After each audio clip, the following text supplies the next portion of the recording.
States.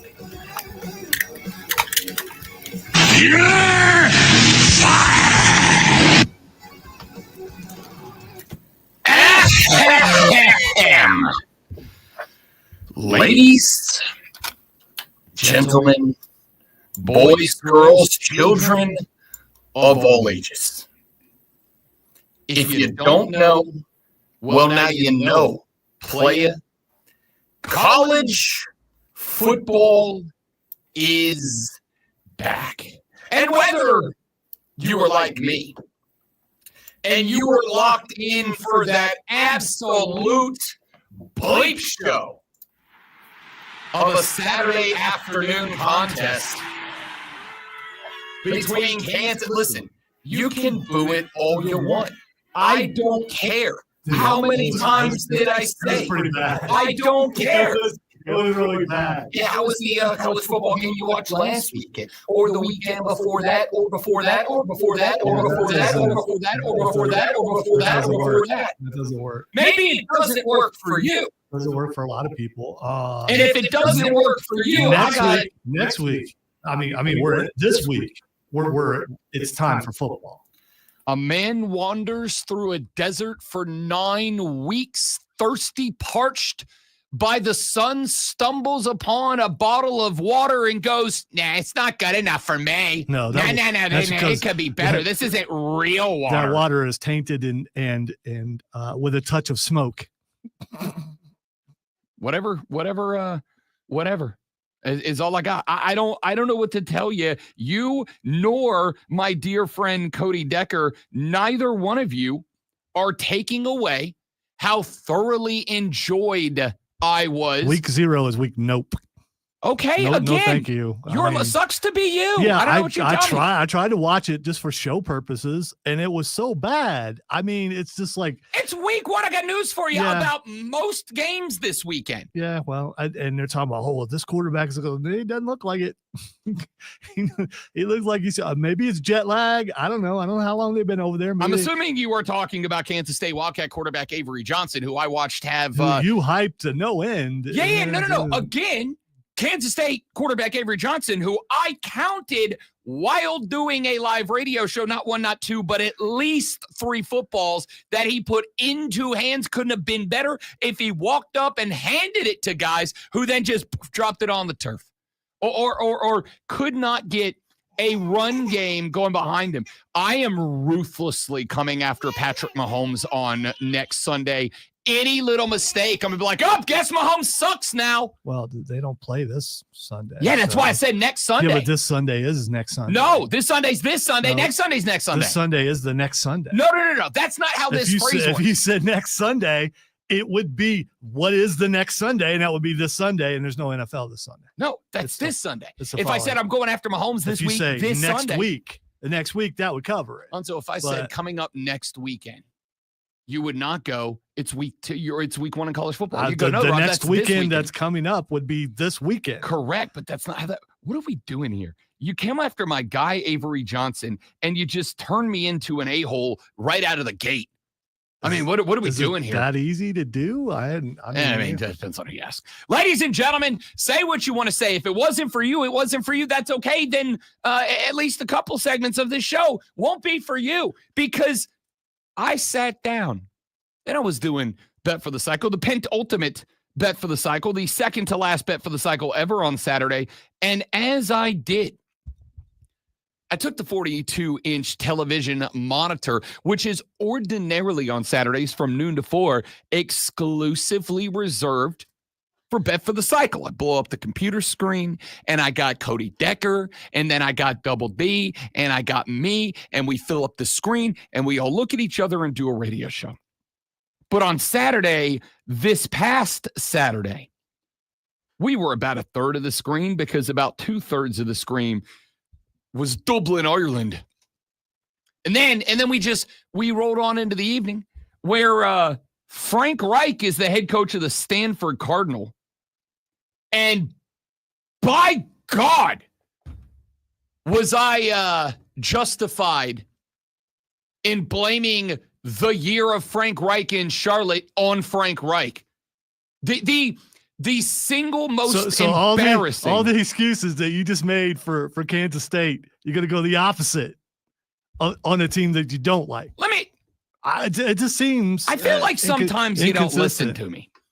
Let me ask you a question. If your team is down 3 or 4, and there's a couple of minutes left to play, and the other team is now, after, by the way, letting a Hawaii quarterback playing that game, Byron Leftwich style on one wheel, drives them down to the 20-yard line. And you're sitting on 52, 53, 54 seconds left. And you know, tie ball game. I said down. That's not true. Tie ball game. You know that they are playing for a field goal to walk this thing off. And there's 54, 55, 56 seconds left. And they've got the ball on 2nd down and now 3rd down. I do not think that it takes a genius to go, we should probably call our timeouts here. Can't take them with us. They're no good. You can't turn them in for air mileage on the flight back to California. So I'm screaming at the television at 11:15 at night. Call a timeout. What are you doing? Tick-tock. Nope, we're just letting it. When does Frank Reich call his second timeout, by the way? Got one in the bag. When does Frank Reich call his timeout? To ice the kicker with 3 seconds left. That's what he decides to do. Not call timeouts, try to save some time so that, you know, if they score a touchdown, they score a touchdown. But if they kick a field goal, we've at least got ourselves an opportunity to do something. Does he call timeouts to preserve some time and give his boys the chance to pop a good kickoff return? Maybe have a short yard field to go down there and kick a field goal of their own to at least force OT like a normal person? Nada. Frank Reich says, no, we'll save 2 of our timeouts. We'll call one with 3 seconds left when their kicker is about to try to win the game for him. We'll try to ice that guy, and then we'll pack one of those timeouts in our suitcase back. See if maybe we can, sell it to Cal when we get back. See if maybe Cal will buy it off of us. That's not how that works at all. I got nothing. I went from, hey, man, Stanford, at least they're giving themselves a chance to, hey, man, Frank Reich is real bad at this. I get it now. You remember, I'm getting so frustrated, I'm shortening up words now. You remember when Frank Reich was in Carolina? And when they hired the wheel of experience I went through with Frank Reich in Charlotte was so interesting because it went from, hey, man, maybe Jim Irsay lost his mind firing this guy. He's a QB whisperer, right? Maybe he lost his mind. To 4 months later going, maybe Jim Irsay's actually a football genius. Maybe he's actually a football genius because Frank Reich, we've discovered the cure for insomnia. It's Frank Reich's press conferences. This guy's got no gas at all. And then the team stank. And then noted quarterback whisperer Frank Reich got absolutely nothing out of Bryce Young. And some of y'all went, no, Rob. No. If Frank Reich can't get anything out of Bryce Young, ain't nothing to get out of him. And I went, well, slow your roll just a little bit there, Hoss. I don't think he's the guy. And then he gets canned halfway through a season because even David Tepper went, yeah, this ain't it. This ain't working for me. And then he's out in Stanford. And he's got Mario Cristobal levels of bleep up late game clock management. Even the color announcer, and I wish I could tell you who it was, but I'm listening to the play-by-play guy because it's 11:15 at night, and I'm like a junkie who hadn't had a fix in a while, just yeah, more football. Yeah, more football. And here's Frank Reich. And I got play-by-play and color commentators going, why is he not calling a timeout? Why is Frank Reich not screaming midfield, slamming the hands together, going, yo, give me 60, ref? Why what are we doing here? I I get that color commentators, like, their job is to be, at least to some degree, unbiased. Their job is to be at least some degree gray area when it comes to criticizing or complimenting teams. That's not to say that color guys can't ever do that. I think that there is absolutely room. This is why, with the exception of Collinsworth on Patrick Mahomes, I don't mind when a color guy's like, what a great play. Man, this guy's a great player. What a great coaching decision there. What a great coach. Like, that's not glazing, as the kids are calling it nowadays, which I learned over the weekend. Glazing. I'm getting old. Yeah, so old that you forgot that we talked about that on the air before. But that's okay, because you had said glazing, and I'm like, what is that? And then you proceeded to tell me how old I was. Oh, well, there you go. So senior moment. I'm so old and I'm losing my filter, because if I had my filter, I wouldn't have pointed that out on the air right now. And I apologize for doing that. No, it's okay. Again, I had a senior moment that involved me educating Lonzo after a senior moment. That's just where we are. All right. Welcome to the Old Guy Sports Show. All right. Welcome to the Old Guy Sports Show. So I don't have an issue. Statler and Waldorf. I forget. Statler and Waldorf. Yeah, that's us. Yeah. So I'm watching this, and the color guy, as they're showing Frank Reich on the sideline for Stanford, I'm going to tell you this. He is just screaming into the mic. He's like, why are they not calling a timeout?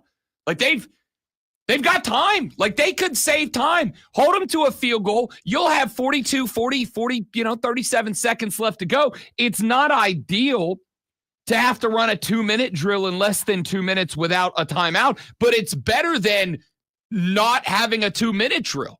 Like, what are we doing here?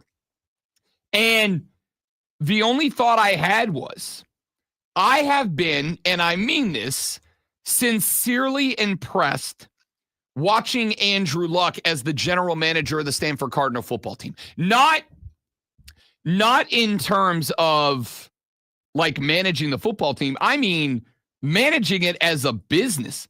I was watching Andrew Luck, who was at ACC Media Days in Charlotte a few weeks ago. And I was doing what I'm paid to do, don't make it weird, stalking Andrew Luck around the media area, just kind of like watching him act in his official capacity for the Cardinal. And I think I talked about it on the air very briefly. I was genuinely impressed. Like, Andrew Luck was working. He was working the media. He was on the phone. Like, I was like, dude, this dude's doing a really interesting job. I played a clip for you a number of months ago of Andrew Luck that I thought was really entertaining, that was put out by Stanford, of Andrew Luck on the phone calling donors, calling boosters, being like, hey, it's GM of your Stanford Cardinals, Andrew Luck. And I noticed that you have not renewed your season tickets for Stanford football next year. I was just wondering what I could do or say to you to get you to buy back in. And I'm watching Andrew Luck call guys and have people go, you know what? Since you're calling me Andrew Luck, yeah, go ahead and sign me back up. Gave him a lot of credit. And then I took it all away on Saturday night when Stanford found a way to bleep up the last 2 minutes of that game and cost themselves a road win over the Hawaii Rainbow Warriors. And don't get me wrong, I had a ball watching Hawaii. If you haven't watched Hawaii's entrance onto the field, oh, it's incredible, man. They got like three dudes that, like, three Polynesian guys that come out as Polynesian warriors, and they've like got the war clubs and the full Polynesian warrior outfit, and they run out and they're doing, like, it's not like a full haka, but it's kind of in that mix. And then they turn around and the team's all lined up behind them with the Hawaii flags. And there's like a guy, I guess, and again, I need to learn more about it. I want to now. It's like a dude that I guess is like symbolic of a Polynesian war chief. And he turns around and he holds the war club in the air. And then he picks it up and he slams it into the ground. And the team all just out of the tunnel, run around. Oh, dude, I was so hyped. It's like 9:45 at night, and I'm standing in the Bro Cave Saturday night. I got home from the Triumph game, and I turned this on, and I had it recorded because I knew I was going to be home a little bit late. I turned it on, and I'm watching this, and I'm in my cave, like putting the one up, acknowledging the Rainbow Warriors. All right? Just electric. And then, so I watch this game.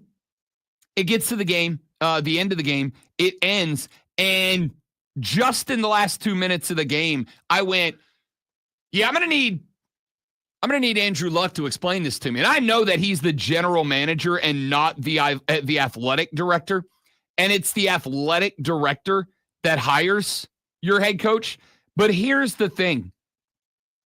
In what world does Frank Reich make sense as a head football coach at college? Oh, that's right. Who did Frank Reich coach in the NFL? Andrew Luck. 100%. That was Andrew Luck making the call. And in fact, they even talked about it in the game at one point because Stanford's quarterback is just not good. I mean, it's just not good. It's just not good. There's no way around it. Just not good. And so at one point, the dudes on play-by-play are like, yeah, there was a conversation that some of this stuff is a little complicated for this offense. There was a conversation between Frank Reich and Andrew Luck where apparently at one point during the offseason when they were installing some more complicated stuff, Andrew Luck went to Frank Reich and was like, yo, coach, just run the stuff that we ran when we were in Indy. All right? If you go back and watch that Colts offense when Frank Reich was at the helm and Andrew Luck was at QB, it wasn't super complicated. It relied on Andrew Luck to have a mastery of a 2 and 3 route offense, keep extra guys in. Stanford was kind of not doing that. And I'm like, I got to tell you, in a Frank Reich moment, I did not expect to open this show with 7 minutes of Stanford football, but here we are. After watching Frank Reich absolutely blow it up in the final 2 minutes of that game with some of the worst clock management I have seen since, I don't know, Mario Cristobal at Miami last year against Georgia Tech. Have we talked about that game yet? I'm not sure. I went, dude, like Andrew Luck, a guy that I've spent a year and a half going, this is such a great idea. I'm now going, that's why you don't Nepo hire, homie. Right there. There's your reason. That's why you don't do it. That's why you make sure that dude's that dude. We are going to talk a lot about week 0. You know why? Because it happened and it was awesome. And if you don't think it was awesome, you're wrong. But we're also going to turn our sights over to week 1 like a heat seeker, straight to week 1 because it's here. 5 days and then one more sleep separate us from Clemson, LSU, Alabama, Florida State, and a whole lot of other Texas, Ohio State. Zoe rocking the scarlet and gray today. Oh, baby, it's here. I'm Rob. He's Alonzo. You are listening to The Rob Brown Show on the Fan Upstate. So do you want to wing it or what do you want to do? Can we push it? Because I forgot to look for the. Yeah, I can push it. Push it back one, and I'll go find if they give me some content. I very much, Zach, brought into. Here's the thing: you want to talk about a start to the season for your boy Rob Brown. On Tuesday night, I was brought on to BetMGM tonight to talk college football, and I did. On Friday, I was brought on to a show. No, sorry. On Tuesday, I was brought on to one show. I was brought on with Denton Day, who was doing a show up in D.C. And then on Saturday, I was brought on not only my own show, but the sports machine, Sean Levine. And I had the same take on all three of those, which is give me the Kansas State Wildcats -2.5 field goal. What about field goal? That's easy. I went back to last year's game. Look for the thing. I'm looking for the thing right now. Okay, all right. I went back to I don't have anything from them on that. See if it's maybe one word. You get it.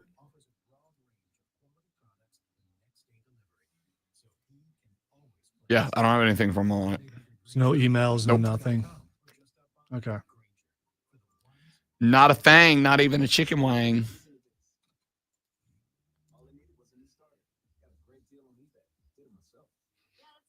Yeah, I got nothing. Any idea who the AE is? Kevin? I mean, I can read off their website. I just won't have any specific.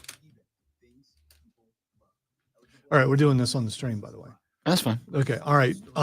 That's why I haven't mentioned the name of the thing. Okay, well, your choice. I mean, that way we don't miss it. I mean, I don't. We'll do it. I'll just.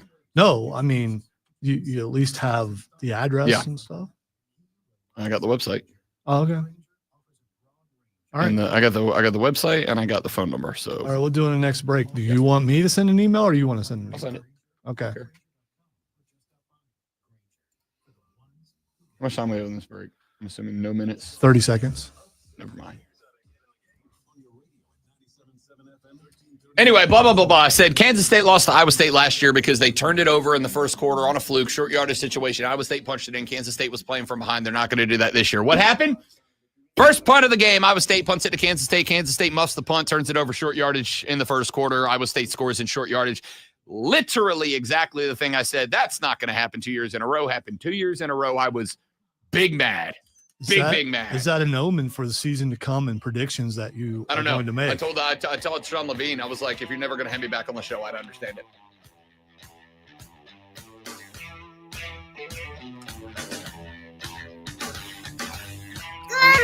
I had big feelings on Saturday about the noon game kickoff between the Kansas State Wildcats and the Iowa State Cyclones. I was in my feels real big. Let me tell you why. I'm going to do something here that I don't ever do on the show and make it about me for a minute. So, wait, I'm going to make sure that there's tape rolling. Well, I mean, you want to capture this moment because, again, I don't ever make it about me, but I'm going to here for a second. On Tuesday night, I was on BetMGM tonight with Ryan Horvat and Brad Evans. Ryan has me on to talk a little college football with him during the course of the season. On Friday morning, I hopped on DC Sports Radio with Buddy of the show Denton Day, who will be rejoining for his weekly college football spot starting next Wednesday. On Friday night, I was on the Infinity Sports Network with the sports machine, Sean Levine. On Saturday, I was on Bet for the Cycle, but I was also on a couple of other shows across the Deep South on Saturday morning before we started that show. And in every one of them, I got asked, Rob Brown, how are you betting Kansas State, Iowa State? It's week 0 football. Kind of tough to get a read on teams in week 0. What's your vibe here? And I said, yeah, give me Kansas State -2.5. And there's a reason for that. The reason why is multifold. Number one, Avery Johnson, I think, is going to be a dude. And number two, the Kansas State defense was slept on last year. In fact, I brought the stat up on this show on Friday when I said last year Kansas State held 1 out of every 4 rushes against them to 0 or negative yards. If you say from 3 to negative yards, that number went up to like 38%. Almost 4 out of every 10 runs was for 3 or fewer yards against the Wildcats last year. Good defense. And I think there's a lot of folks looking at last year's Kansas State, Iowa State game, a game that the Cyclones upset the Wildcats. But you got to look at the context of that game, because in that game last year, Iowa State created a turnover early in the first quarter. They got the ball short yardage, extra possession. They punched it in, and they forced Kansas State to play from behind early and for the duration of the game. And Kansas State, being, even with Avery Johnson, a very good quarterback, a defensively minded football team, isn't really built to play from behind for that long. So if you're betting Iowa State, like, okay, but I'm not going to bet on Kansas State to 2 years in a row against the same team, have an early first quarter turnover, short yardage situation that allows the Cyclones to punch it in from inside the 10 early in the first quarter. And what happened in that game? That very first possession, Iowa State gets stuffed. They punt it over to Kansas State. The Kansas State punt returner muffs the return inside of the 15-yard line. It is turned over. Early first quarter, the Iowa State Cyclones get an extra possession, punch it in for the early 7-point lead. inside of the red zone, take a lead, make Kansas State play from behind. Now, the fortunate part for Kansas State is that Iowa State couldn't find anything else because that game went into the third quarter at 7-7, a game that the over-under was 45.5 to start. Over-under at the half was like 28.5, right? So it was it's a tough watch, all right? It was a tough watch. But this is why I said I don't go into week 0 expecting to be watching all-time instant classics. I got news for you. I'm not going into week 1 expecting all-time instant classics. Sometimes it's going to take a team a little bit of a run. This is why, as thrilled as I am to get Arch v. Julian, Steve v. Ryan, horse chestnuts versus big cows in week 1, I'm not really going into Texas, Ohio State in week 1 expecting an insta-classic. In fact, quite the opposite. I'm kind of expecting two teams that take a hot minute to really get it going. I'm expecting two young quarterbacks, both with limited experience. Arch Manning had, 2 starts last year? Julian Sayin had, I believe, 12 attempts last year for the Bucknuts. I'm not going in with expectations. I hope I'm wrong, but I'm not expecting an old-time classic. I'm not expecting to leave that game going, I hope that's our national championship preview, and we get a rematch of that. We'll find out if I'm wrong. Here's what I am expecting to go into. I'm expecting Arch Manning to take a minute to get going. I'm expecting Julian Sayin to take a minute to get going. I'm expecting Texas, Ohio State to be won and lost by the defenses. I'm expecting defensive mistakes, special teams mistakes, or advantage Buckeyes. Late game coaching mistakes. That's what I'm expecting. I'm expecting late game coaching mistakes to potentially change this one up. Now, as we pointed out, the good news here for the Ohio State Buckeyes is that the proverbial monkey is off of the back of Ryan Day. Ryan Day was kind of, to me, last year where Steve Sarkisian is this year. You got a great squad. You got a national championship caliber squad. You got a squad that a lot of people genuinely believe are good enough to win the Natty this year. But do you have a coach who can take advantage of that? Ryan Day, by getting it done last year, got a lot of pressure off of his back. Steve Sarkisian, I think, did the opposite. In the loss to Ryan Day in the college football playoff semifinal last year, to me, I think Steve Sarkisian put a lot of pressure on him, right? There are some things, the Miami-Georgia Tech game being one of them, Penn State's loss to Oregon in the Big Ten championship game being one of them, and this is another one of them. That goal-to-go situation where Texas had Ohio State defense backed up to their own end zone and had 4 opportunities to score a touchdown to tie the game inside of 1st and goal to go. And it was the worst, I think, 4-play calling of the season from Steve Sarkisian. You ran a quick pass to the inside in the heart of the defense where the Buckeyes were at their best on defense with the linebackers. Then you ran another pass, which I think was a fade. Either the fade came first or the inside pass, but you ran a fade to the outside where you had your number 2 wide receiver against their best DB, and that's the fade you throw.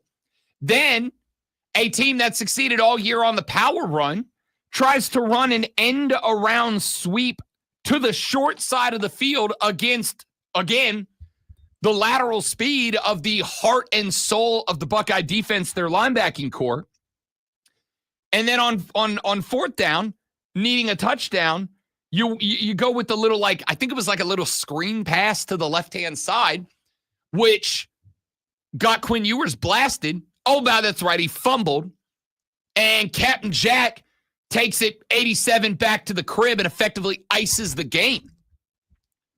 That moment, that goal to go scenario, as far as I am concerned, I'm not going to say that moment took the monkey off of Ryan Day's back, but it definitely put one on Steve Sarkisian for me. This is why I'm not in on Texas as your national championship winners, though most of America is. I'm not in on Texas, and it's not because I don't think they'll be good.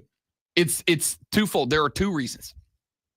I'm doing a series on social media. I have the next 2 or 3 videos going up today. Big 3 questions for everybody who is a playoff contender this year. I think I've done 1 through 9 so far. I'll do 10 through probably 15 by the end of the week. I'll do like 2 a day through the end of the week. So I did Texas on the first day of doing the Big 3 questions series on social media at the Rob Brown Show, by the way. And mine for Texas was, is Arch going to answer the questions? Because I don't think it's unfair to say that there are some about him. I thought Steve Spurrier taking heat a few weeks ago for saying there's questions about Arch if he's that good. Why did he not beat out Quinn Ewers last year? I think question 2 was they lost, what was it, eight guys on the offensive side of the football? 8 guys between NFL players like Matt Golden and the kid that the Saints drafted to go play tackle. 8 guys on the offense that they got to replace. Oh, by the way, around a guy who has 2 career starts. And then is Steve Sarkisian a guy I can trust in the biggest games? Because we've hung on that Ohio State-Texas game for a while, and we should. It was a big deal. We've hung on that game, but remember, they also lost the SEC championship game last year. They were favorites. They went up against Georgia, and what happened in that game? Kirby Smart coached circles around Steve Sarkisian. They were ready. They were ready for Quinn Ewers. They were ready for that defense. Kirby Smart got Steve Sarkisian. So we've hung on the loss to Ohio State, obviously because it was dramatically more high profile with a ticket to go play for the Natty on the line. We hang on that one. But I would also point out that the same thing happened in that Georgia game. There was probably less of like that one stick a pin in it moment, right? The Ohio State game, there's that one stick a pin in it moment. It was that goal to go scenario in the fourth quarter that could have tied the game up and instead gave Ohio State a defensive touchdown that basically sunk the dagger into the heart of Texas fans everywhere. But I can go back to that that Texas Georgia game in the SEC title game, and I think I can point out in that one too. Steve Sarkisian got outcoached. So with all that being said, week 1, Ohio State, Texas, and am I excited about it? Absolutely. If this was week 6, week 7, I'd feel a little bit better about it because we'd have had time for Julian Sayin to figure out exactly who he is. We would have had time for Arch Manning to figure out exactly who he is. But I will also say this. If it does come down to which coach bleeps it up less down the stretch, the Buckeyes got a coach who won a Natty last year. The Longhorns got a coach who bleeped it up in the 2 biggest games of their season last year, the SEC title game and the college football playoff semifinals. All right, we got a lot to get to, a lot to talk about on the radio program today. Plenty that went down at the end of last week. Plenty more to get to this time around. Let's have at it. I am Rob Brown. He is the great one, Lonzo. We are ready to rock and roll. It's the Rob Brown Show live on the Fan Upstate. All right, guys, live read. Stay right there. We'll be right back.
that I would very much like for all of us, and for those of you who have already done so, I want them again because I am going to be copy pasting into a document today to hang on to until the end of the season. And as of right now, there's no prize attached to this other than personal bragging rights and the ability to claim victory as a certified ball knower here on the Rob Brown Show in the Fan Upstate. I would like for all of you today, every one of you Armada members who are listening right now and shout for the remainder of the week, as we do nothing but kill time until noon Saturday. When everything gets, that's not even fair, not noon Saturday, early morning Saturday. When we are you prepared to be emotional for the send-off of Lee Corso? I got to keep it a buck. Like I am mentally fortifying myself because I know that it is going to be a big deal. I know that it is going to be an absolute emotional disaster. I'm a sentimental guy. All right. I'm not adverse to a little cry, a little sob every now and then. And I'm not too damn proud to admit it. I am well aware and have already informed both my co-host and my executive producer, Cody Decker, and Double D, David Dykstra, that the beginning of the end of Bet for the Cycle is this Saturday is the final episode and edition of that show on Saturdays. I am prepared for it to begin pathetically because usually Corso's headgear pick is being made as the intro song is rolling. And I have told them both, y'all, I'm going to be about 3 minutes late to the show because I'm going to watch Corso's headgear pick, even if it makes me like, what are they going to do? Fire me? It's the last show. What are they going to do? Can me? And I'm like prepared to be emotionally devastated by the farewell to Lee Corso. I am prepared to start the final edition of Bet for the Cycle on Saturday with red eyes, like somebody cutting onions up in her. I'm prepared for that.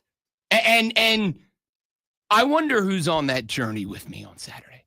How many of us, even if you are just the toughest, manliest man out there, like Lonzo is. Dude, I've been on the edge of a breakdown for 5 years now. I don't know what you're talking about.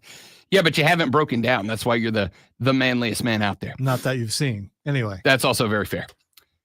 I'm kind of prepared. I'm not prepared. I don't think I can be prepared.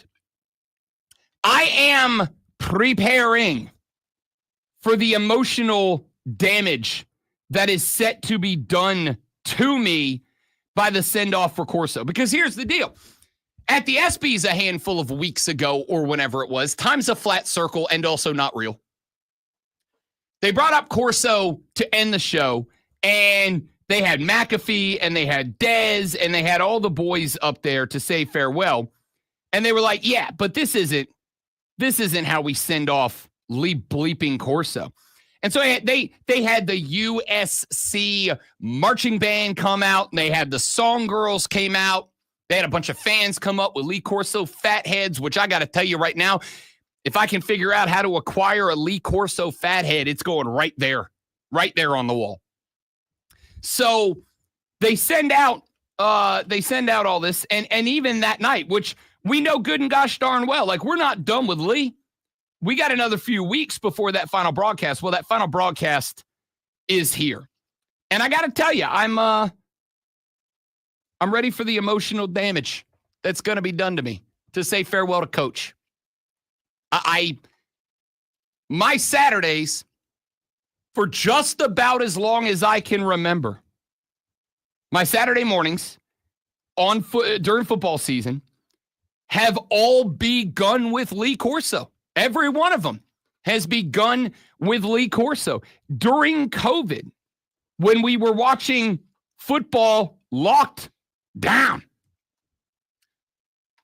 when Coach, being older, could not go to game day, Lee Corso doing his picks from his backyard poolside was like the best part about it, man. Watching football with no marching bands, with no cheerleaders, with no fans, when it was just empty stadiums and very little of that football vibe, when even game day was being done remotely and it just did not feel the same. The one thing that I was able to kind of like take some level of joy out of, I guess, was Lee Corso coming on a Zoom stream, which he didn't set up himself, and having his picks be done poolside from his own backyard. Like, love it. Lee Corso is going to say farewell on Saturday to broadcasting, and I have to tell you, I think I'm going to say I'm going to cry. I'll just call the shot now. Make your jokes as you will. I'm going to cry. It's going to be tough to say farewell. And it's not like Lee's, not going to be anywhere. I'm sure there'll still be some spots where they bring in Coach to do a little feature or something. I'm sure that there is absolutely going to be now that you're at a broadcasting documentary about Lee very soon. I know there's already one that's been kind of running in bits and pieces on ESPN and across the social. Lee Corso has been, is Lee Corso the face of college football? Just at large? I kind of think he is. Like, as I'm saying all this, I'm kind of spinning it around in the old noggin. Where is Lee Corso in the hierarchy of college football, of sports, but in college football? And the more I think about it, I kind of think Lee Corso is the face of college football. I have some guys in the running, but I think he's the guy. See, I don't know. I think it's been limited as he's lost some of his ability to broadcast and been on lesser. I think it's lessened a whole lot in the last, 5 or 6 years. I don't know who's replaced him, but I think there was a time when, yeah, for sure, but I don't know in the last 5 or 6 years. I think it's been maybe a collection of people more so than one person. Like who though? Like who else? Because I as much as he has kind of become the go-to personality of it all, I don't think it's Herb Street. I think it's Saban. I mean, you could definitely go with thinking it was Pat McAfee, but I think it's Saban. I think Saban's the guy who says stuff he shouldn't say. Jumps in there and I think because you have to replace one coach with another coach. I think Saban's probably the closest to it. I don't think it's Herb Street because I do not dislike Kirk Herbstreit the way that some of y'all do. I don't dislike him. He's such a Clemson homer. I think it's so annoying. I think he's an entertainer, and I think that one of the things, almost the mark of pride for me, for a broadcaster, almost the mark of pride for a broadcaster is when everybody says that guy hates my team. Because I've heard South Carolina fans say, "Oh, Herbstreit hates us," and I've heard Clemson fans say, "Oh, he pumps the gas on his own kid, but he's done it." There were Clemson fans a couple of years ago in some of the spots where Clemson was like borderline playoff, but not quite there. It's all Herbstreit's fault, right? I don't think but put all that aside, as much as I like Herbie as a college football talking head, because I do think most of the time, like, he's pretty reasonable in what he says, I don't think he really has the personality to be that guy.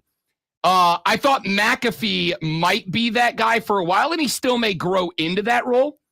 I have been, and we've talked about this on the air, I have been both surprised and unsurprised by the number of people who abhor Pat McAfee, like can't stand the guy. They're like, "Oh, it's drunken frat boy antics." And I'm like, that's probably why I like him so damn much.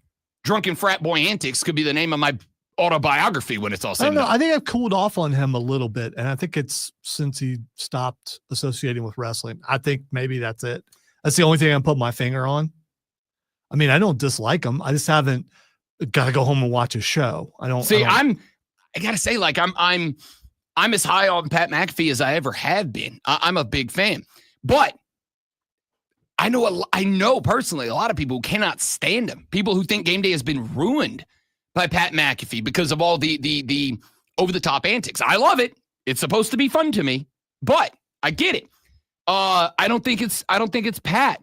It's certainly not Dez or Reese or Chris or any of these other desk jockeys that are there. I don't know that there is that guy right now. I do agree Saban's probably closest to it, but I would also say, as somebody who has seen and heard a lot of like Saban speeches away from game day, Saban's at his best when McAfee's there to bring it out of him. Oh, right? I agree. They're definitely a team that you didn't realize would be a good team. I agree. Because you thought, I think a lot of people thought that Saban would just destroy McAfee. Yeah, you'd think like those two personalities are so polar opposite. There's no way these guys are going to be great. Turns out they are great together because you need that. You need the drunken frat boy antics who was kind of pulled back to the middle by Mr. Serious Stick in the Mud, but also McAfee pulls back the other way too, right? Like he pulls Stick in the Mud over towards the guy who says stuff on the air that he absolutely ain't supposed to. Yeah, like I'm not going to eat that. Oh, was it not on? Yeah, well, it's Monday. It ran through. Oh, wow. Wow. Wow.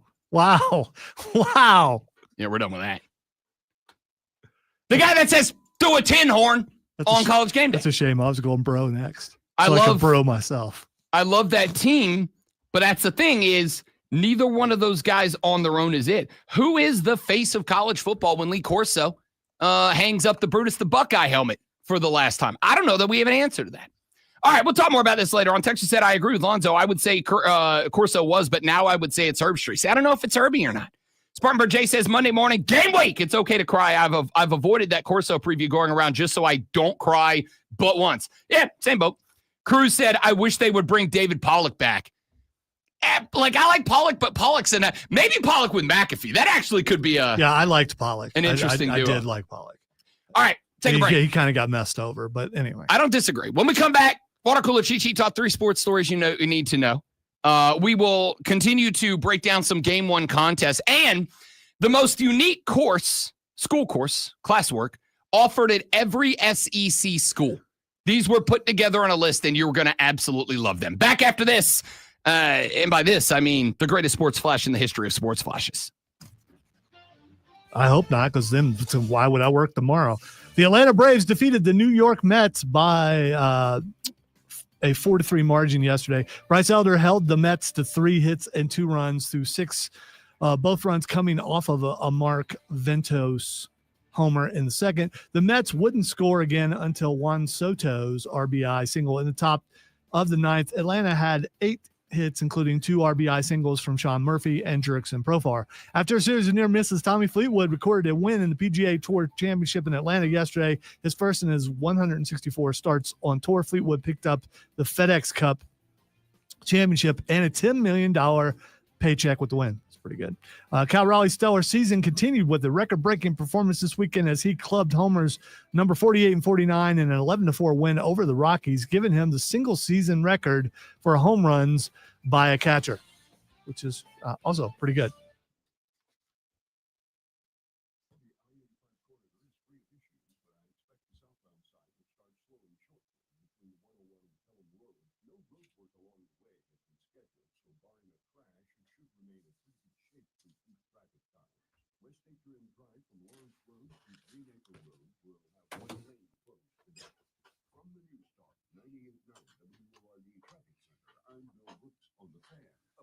Your access to cutting-edge pain relief just got even easier. QC Kinetics now offering virtual consultations for new patients. Hey, it's Rob Brown. If you are living with chronic joint pain, you can now meet with a QC Kinetics medical professional from the comfort of your own home. This all-new telemedicine platform is an exciting and time-saving option. It can either be by phone or video conference, and you will get one-on-one attention to evaluate your situation. If you're a candidate for regenerative medicine, you can get your treatment scheduled on the spot and be on your way to lasting relief. QC Kinetics is the nation's leader in cellular-level regenerative medicine. Their treatments can restore and repair damaged joint tissue using natural growth factors, not drugs, not steroids, and definitely not surgery. You have heard about QC Kinetics for years. They have treated thousands of people here with lasting results. results, and now they're making this remarkable treatment even easier to get with virtual consultation. So get your schedule now by calling 864-766-8454 in Greenville and in Asheville. Fast.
Radio, it's the Fan Upstate game week, people.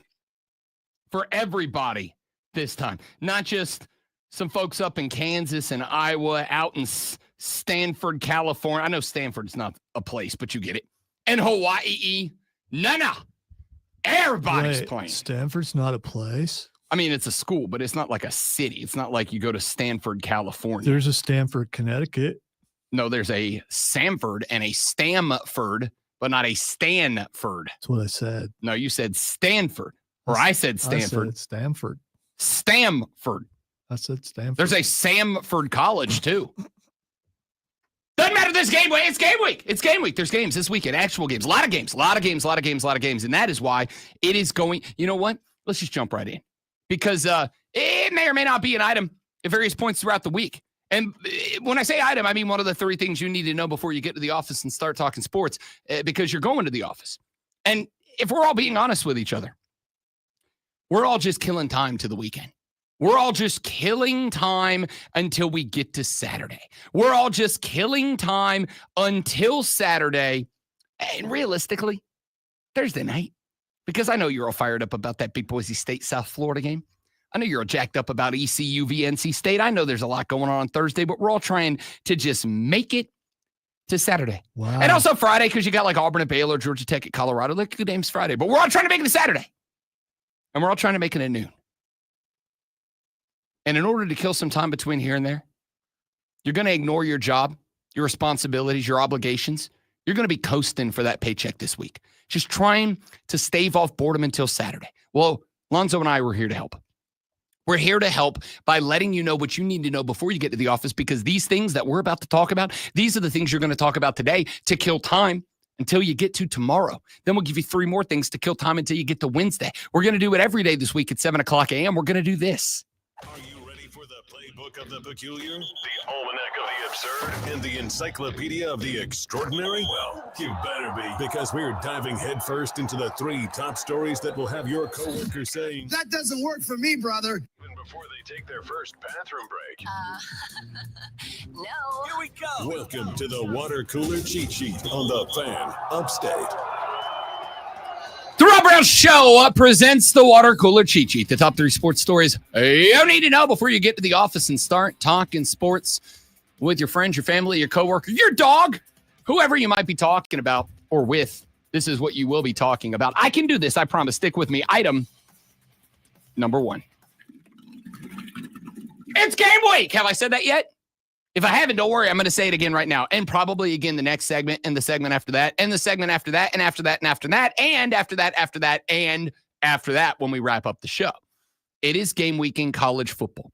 We had 5 games go down over the weekend. Iowa State upsets Kansas State at 2.5-point favorites were the Wildcats, and upset nonetheless as K-State had aspirations, maybe still do, but now they'll need a little bit of help. Aspirations of winning the conference, but Iowa State said, not so fast, my friend. Alali Corso, 24-21. UNLV knocked off Idaho State. Kansas 31-7 winners over Fresno State. Western Kentucky, the Hilltoppers, knocked off Sam Houston State 41-24. And Stanford fell on the road, or ocean, airplane. I don't know. They went out to the islands, went out to the Big Island, and fell to Hawaii 23-20. Great job, Frank Reich. Now we wait till Thursday. Boise State at South Florida at 5:30 in the afternoon. Ohio at Rutgers. Lafayette at Bowling Green. ECU, NC State getting an ACC slate kicked off. 7 o'clock in the evening. Wyoming's at Akron. Central Arkansas at Mizzou getting an SEC team underway. Elon at Duke. The Pokes of Oklahoma State hosting UT Martin. Minnesota, the Golden Gophers with PJ Fleck rowed a boat. 8 o'clock, they host Buffalo. Stephen F. Austin at Houston. UAB, Alabama State, Nebraska, Cincinnati. We got a slate on Thursday. Last game, Stony Brook at San Diego State. Get jacked up, people. That starts at 10 o'clock Thursday. Then on Friday, Tarleton State at Army. Michigan State hosts Western Michigan. Big rivalry game up there in the Glove State. App State is at Charlotte. I'm tempted to drive up there on a Friday night to go see Charlotte. I've never seen the 49ers play in person. Number 12, Illinois will be at home in Champaign, Illinois to host Western Illinois. Auburn is at Baylor, just a 2.5-point favorite over the Bears. Georgia Tech, -4 on the road at Colorado. But we wait till Saturday because at noon on Fox, Texas is at Ohio State. Cuse is at Tennessee. Mississippi State at Southern Miss. I'm not going to go over the whole schedule. You already know what it is. We got Alabama at Florida State at 3:30 on ABC.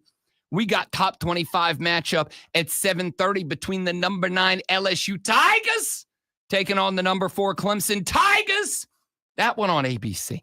Then we go to Monday when South Carolina in Atlanta plays the home team against the Hokies of Virginia Tech, and we wrap it up 7:30 p.m. on Sunday night when the Notre Dame Fighting Irish are down in Coral Gables. Miami Gardens at Hard Rock to take on the Canes. I thought there was a game Monday. There is a game Monday. That's when TCU is up in Chapel Hill to let Bill Belichick. The only game of the night on Monday night is Chapel Hill when North Carolina hosts TCU. Ladies and gentlemen, item number 1 on the water cooler cheat sheet. It's game week. You've made it. Our long national nightmare is over. We roll on into the good side of life because college football is bleeping back. baby. Let's get to item number 2. Speaking of long national nightmares, it wasn't a national nightmare. It was a long nightmare for one Tommy Fleetwood. Tommy Fleetwood has been on the PGA Tour for 164 events. Tommy Fleetwood won 0 of those 164 events. In that run, Tommy Fleetwood had 30 top 5 finishes without a victory. That was the most on the PGA Tour in the last century. $33.4 million in career earnings, the most for a golfer ever who had not won on tour. 2 close calls in the past 2 months. Travelers Championship in Cromwell, Connecticut back on June 22nd, led by a shot going into the 72nd hole, but then 3-putted and lost to Keegan Bradley. St. Jude Championship in Memphis 2 weeks ago. Tommy Fleetwood had a 2-shot lead with 3 holes to play in the first leg of the playoffs, went 1 over down the stretch. Justin Rose beat J.J. Spaun at a playoff. Fleetwood tied for 3rd. It all came to its conclusion yesterday when Tommy Fleetwood finally picked up his first PGA Tour victory. Posted a 2 under 68 on the day, finished with an 18 under 72 hole score in the Tour Championship, was able to outlast Russell Henley and Patrick Cantlay at East Lake Golf Club to get the win in start number 164. I gotta tell you, I have followed the path of one Tommy Fleetwood. In fact, just a few weeks ago, when the playoffs began in the PGA Tour, Tommy Fleetwood was asked by a reporter, how would you sum up your season in your own words this year? And Fleetwood said, close, but no cigar. My man, grab the cutter, grab the butane, and light that cigar up. Tommy Fleetwood. I am a dude, I'm a lifelong Saints fan, who has always found himself gravitating towards the underdog. If there's a big game matchup on a weekend, I always find myself rooting for an upset, rooting for the little guy. Not that Tommy Fleetwood is a little guy or a nobody or a big-time underdog, but he's come close so many times that yesterday, as Tommy Fleetwood was going out, and he was just 2 strokes ahead of one Scotty Scheffler, I texted a buddy of mine who is a golf guy and said, do I even need to watch this? We know how it ends, right? And he said, yeah, we do.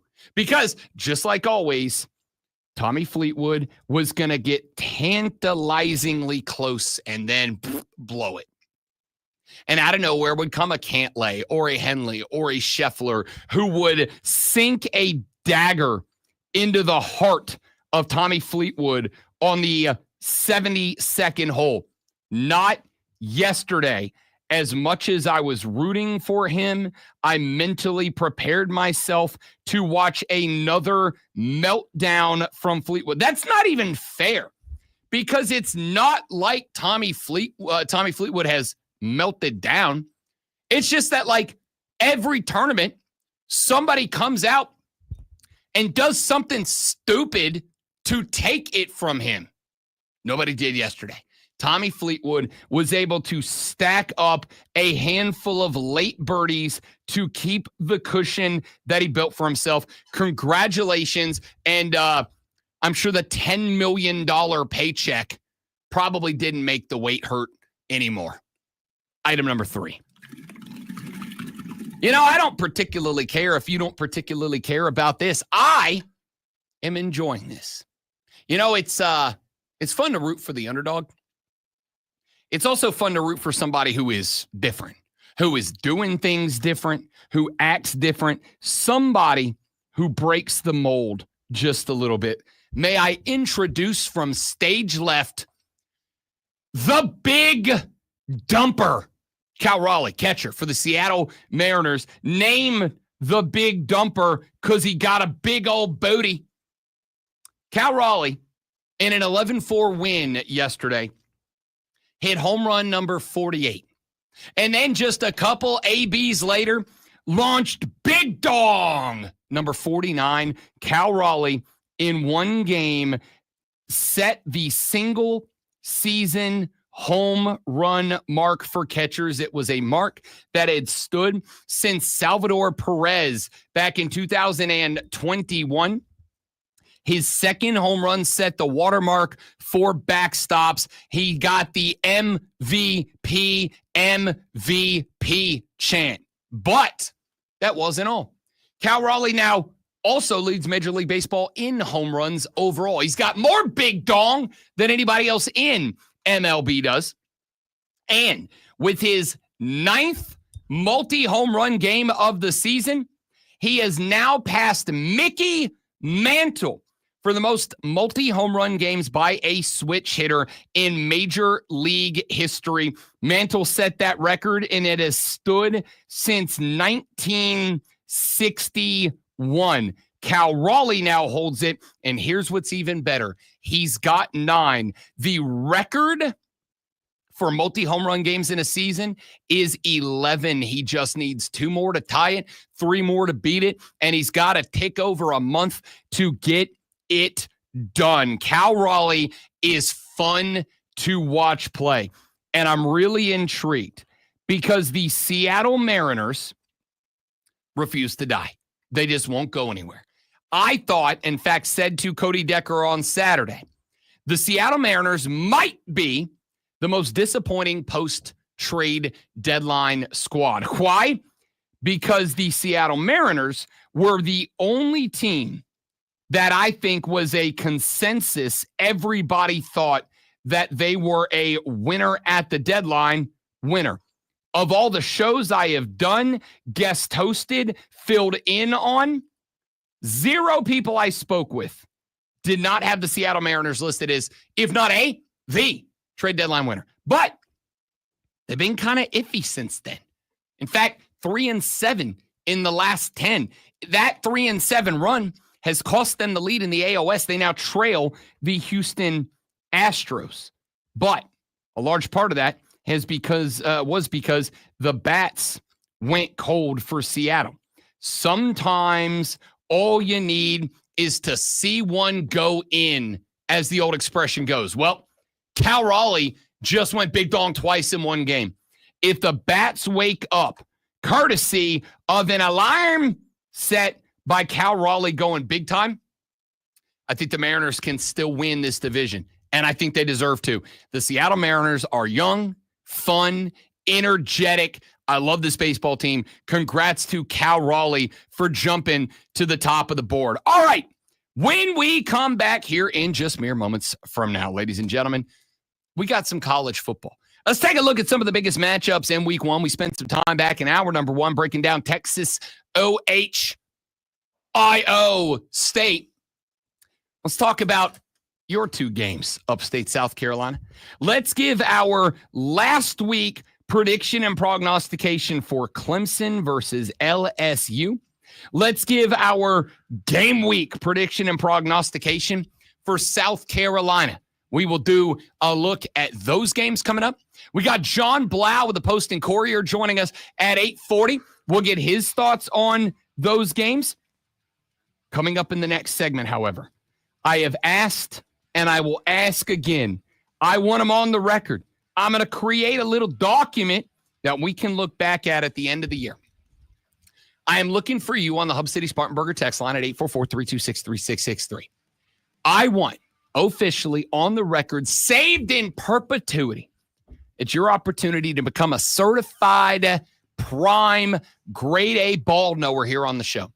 Give me your season-long hot take prognostication, the one that you want to attach your name to and be able to call or text or Zoom at the end of the year and say, Rob Brown, you told me I was crazy. You told me I was a lunatic, but bang, nailed it. 844-326-3663. What's your season-long hot take? I'll give you mine. We'll get those, and we'll take yours next on the Rob Brown Show and the Fan Upstate.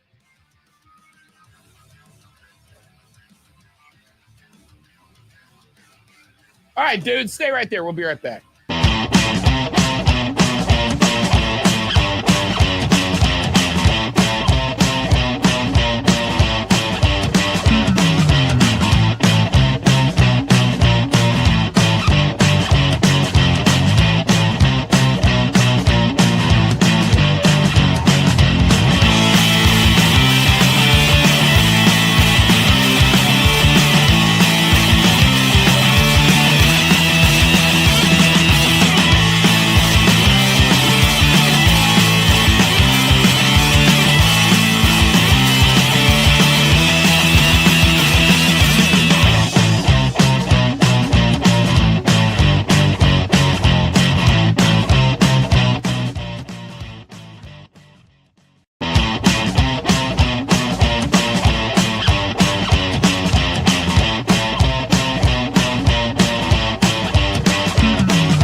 Yeah, so I grabbed the slow song. My No, bad. that's what I'm waiting. That's what I was waiting for right there. I was waiting for the kick. There's got to be a drop. You need a little drop, man. Ladies and gentlemen, welcome back. The Rob Brown Show is on your radio. It is the Fan Upstate. I am beginning right now a Google document that I will save to my Google Drive. That Google document. Oh, that's my phone saying I will create a document to save to Google Drive. No, phone, I don't need you to do it. I'll do it myself. I'm creating a document right now, and that document is going to be made up and comprised entirely of things that you say right now. What do I mean by that? What I mean by that is this. I would like you right now, and you can do so in one of multiple ways. You can do so by texting the Hub City Spartanburger text line at 844-326-3663. You can do so by joining us on our live stream at facebook.com/The Fan Upstate, The Fan Upstate on YouTube, The Fan Upstate on Twitter, The Rob Brown Show on Facebook, on YouTube, or on Twitch, and leaving your comment there. You can do so by following me across any of the social media at The Rob Brown Show on Instagram, on Twitter, on TikTok, wherever, and dropping me either a comment or a direct message. Slide into my DMs, yo. I want your hottest hot take projection for the 2025 college football season.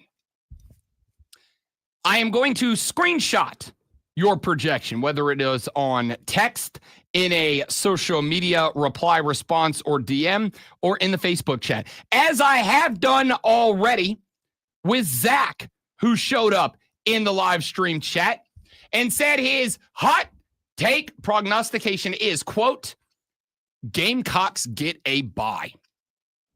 Zach, if that happens, my man, number one, it's going to be awesome for us because there is a 0.0% chance we're not going to be out somewhere in public doing something live for that game if they catch a bye. But I would also be willing to wager that if the South Carolina Gamecocks catch a bye, it means the Southeastern Conference has been won by the Gamecocks of South Carolina. That would go directly opposite of where I am right now, which is I don't think this team is making the playoff. For your sake, I hope I'm wrong. For my sake, I hope I'm wrong. But I don't think that this team is making the playoffs this year. I think that they have the best quarterback under center that, and I think this will pan out at the end of the year, that the Gamecocks have ever had. I think that this is going to be potentially I would say potentially the best team that they've ever had. I think you're in an unfortunate spot. And I think that unfortunate spot is that the Southeastern Conference is really good this year. I think the unfortunate spot is that this conference this year is as good as it has ever been.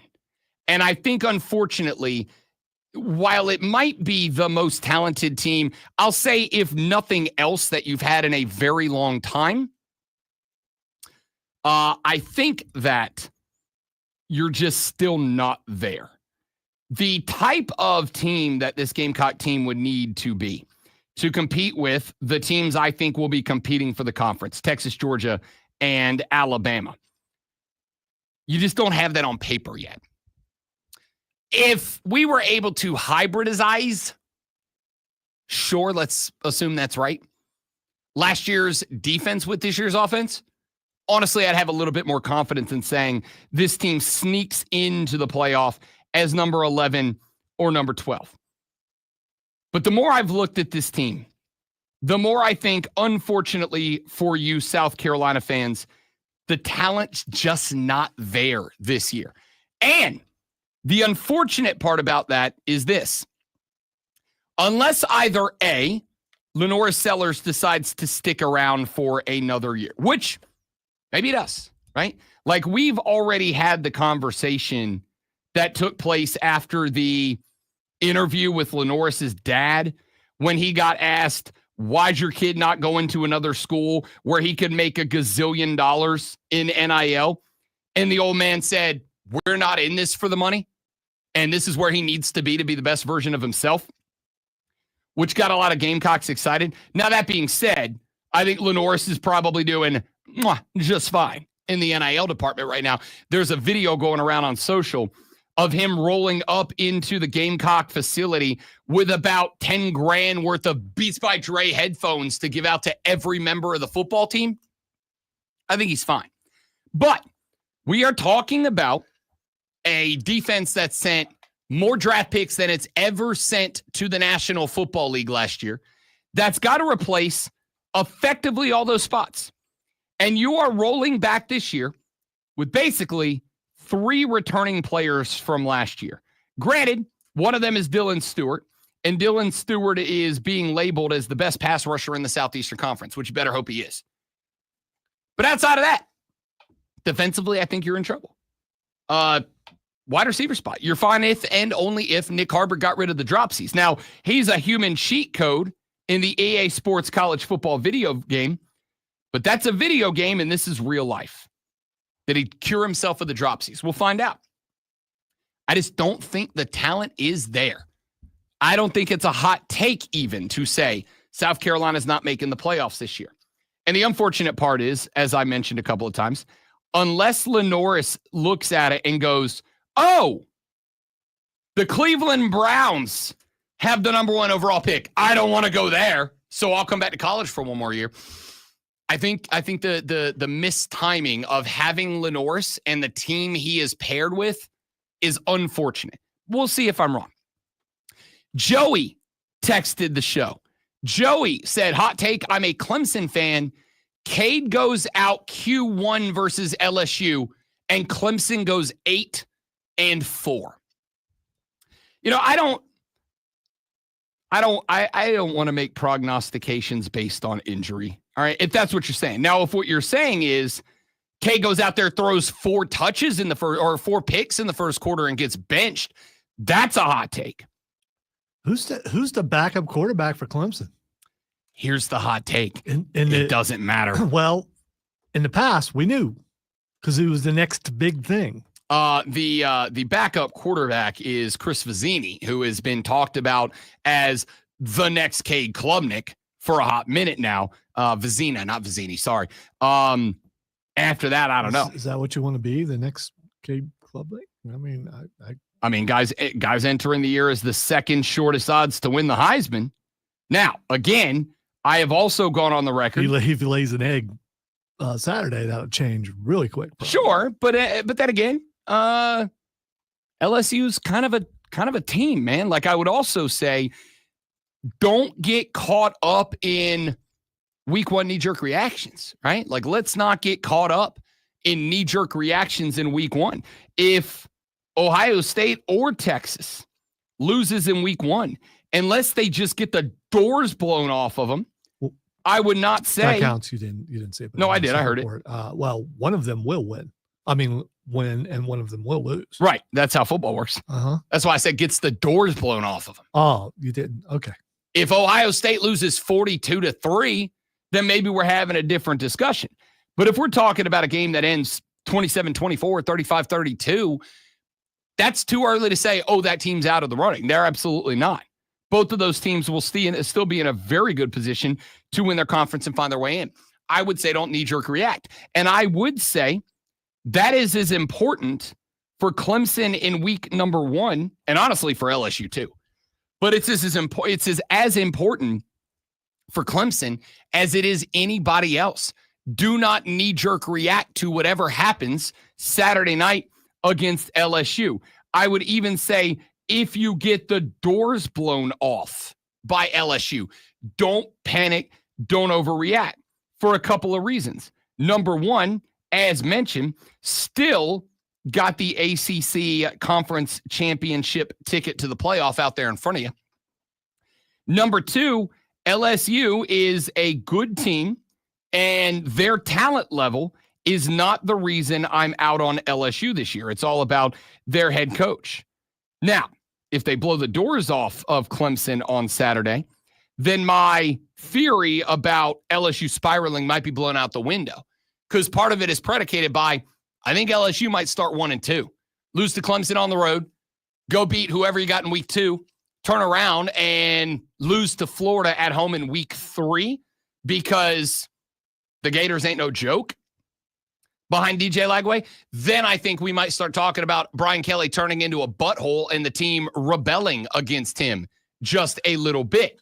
So with that being said, I think that knee-jerk reaction is as dangerous for the loser of LSU Clemson as it is for the loser of Texas Ohio State in week 1. And the opposite way too, right? Like if you win that game against LSU, I would be very cautious about hitting the we're going to the chip victory dance in week 1, because we have pointed out, yes, you will have gotten the can't beat the SEC monkey off Dabo's back 0-for-3 against that conference last year. But I would also point out, you still got the Gamecocks at the end of the year, and you still got that slate of ACC games right there in the middle that I've told you. You better be careful, because you might get snake bit looking ahead at some point in the season, and that's just as dangerous.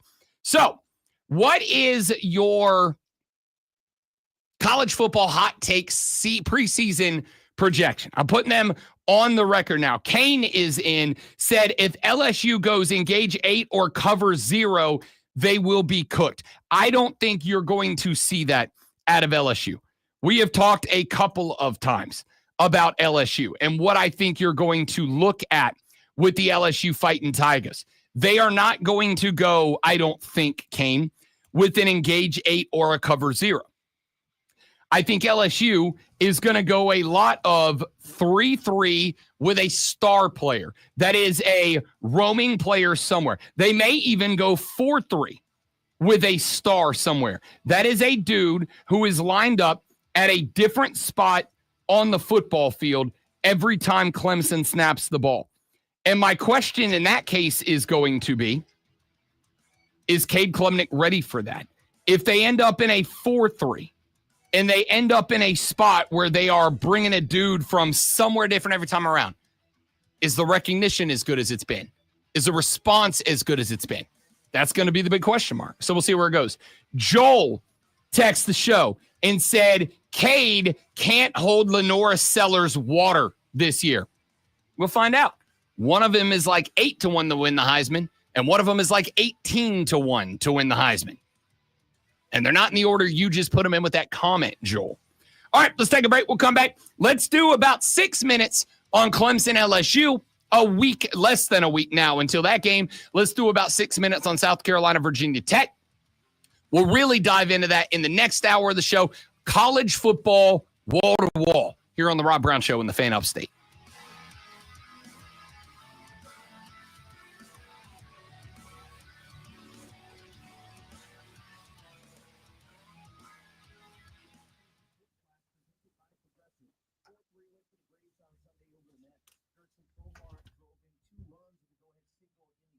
All right, guys, stay right there. We'll get more into this when we come back.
That's a talk for another. That's a talk for a segment one day.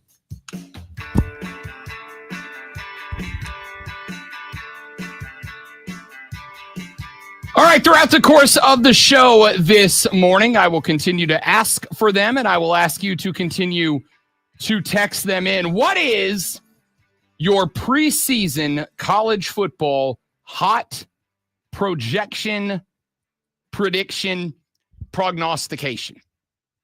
Texter says, Cade has better Heisman odds than Lenoris because of their schedules. Clemson plays LSU and South Carolina, and that's it. Thanks. We'll talk about that. Texter says, hot take.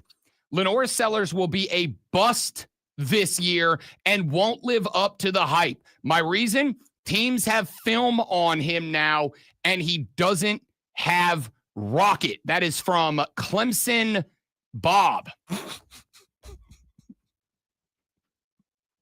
good over there? I knew. In my mind, I'm betting. Okay, he's got Clemson on the front of his name. Tell me he's got Clemson on the front of his name, and he did. That was great. He did, and he does. That was great. I don't know. I've already said, like, I think that there is one primary issue for Lenoris Sellers, and it's that while the hype is there around him, and I do think that in college football, a player can elevate a team. A player can elevate a team. I just don't know that the talent is there around him to give him an opportunity to go compete for an SEC title. And in all seriousness, has Cade lived up to his potential? I mean, has he lived up to the hype? What was his hype? Because he wasn't hyped as the second coming of any of the guys who have been there before and been successful. He's improved every year, but what was his hype? I mean, what was his expectations? I mean, I guess I would ask Clemson fans to answer that. Here's what I do know. I mean, do you expect every quarterback to come in and win the national championship? I guess you should expect that. Here is what I would say. What I would say is, looking at last year and looking at the numbers that Cade Klubnik finished the year at last year, I would say whatever the hype was coming into the career of Cade Klubnik, I would say the expectations for him this year are as high as they've been for any other quarterback in any recent year. What did he do last year that elevated him to the point where people think he's going to win the Heisman? Is it because everybody else graduated, and so he's pretty good for the next crop? Because those expectations haven't been there until this year. What kind of a leap has he taken to where he would deserve to win the Heisman Trophy? 3,639 yards, 36 touchdowns to 6 interceptions, and a QBR of 78.7. That's what he did. 12th best QBR in the country, a 36-6 tutty to INT ratio last year, and over 3,600 yards passing.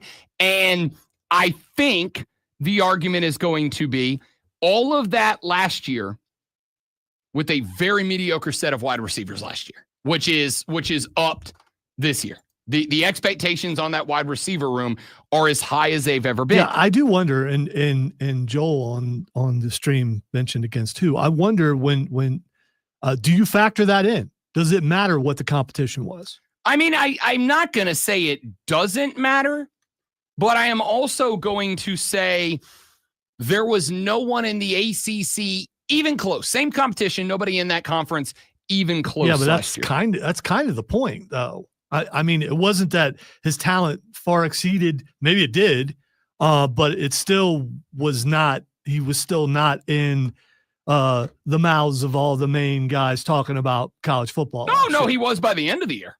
By the end of the year, he absolutely was. Maybe didn't enter the year that way. Entered the year with a lot of questions. But I think by the end of the year, he was absolutely up there. I go to that loss against Texas in the national championship, or excuse me, in the college football playoffs. I don't particularly put that on Cade Klubnik. 26 of 43, 336 yards, 3 touchdowns, and 1 pick. That's not on him. I do believe progressively he's gotten better every single year, and there's no reason to believe that he won't this year also. But is he good enough in the big games? Is he good enough for the bookends? Is he good enough if they make it into the playoff? We'll have to wait and see. I mean, yeah, sure. And it's not just him, and I get that, but still, all the pressure is going to be on him. Texter said, since you asked, Cade's numbers last year were comparable to Dylan Gabriel, and Dylan was a Heisman finalist. Again, correct. And I would have to make the argument that, and I'll jump out ahead Alonzo on this one. Dylan Gabriel did it in a Big Ten, which featured Michigan, featured Oregon, featured Ohio State. Cade Klubnik's primary competition was a 2-10 Florida State. You forgot Dave Indiana, Doran's NC you forgot State. Indiana in there. There was some really good teams last year. But the same could be said for just about any quarterback every year. All I've noticed is since I made fun of him a few years ago as a handoff machine, he's improved. I'm not taking credit for it, but I might. He's improved every single year. He absolutely has. So there's no reason to think that there's going to be a fall off for him. He should step up to another level. Is that Heisman Trophy level? We'll see.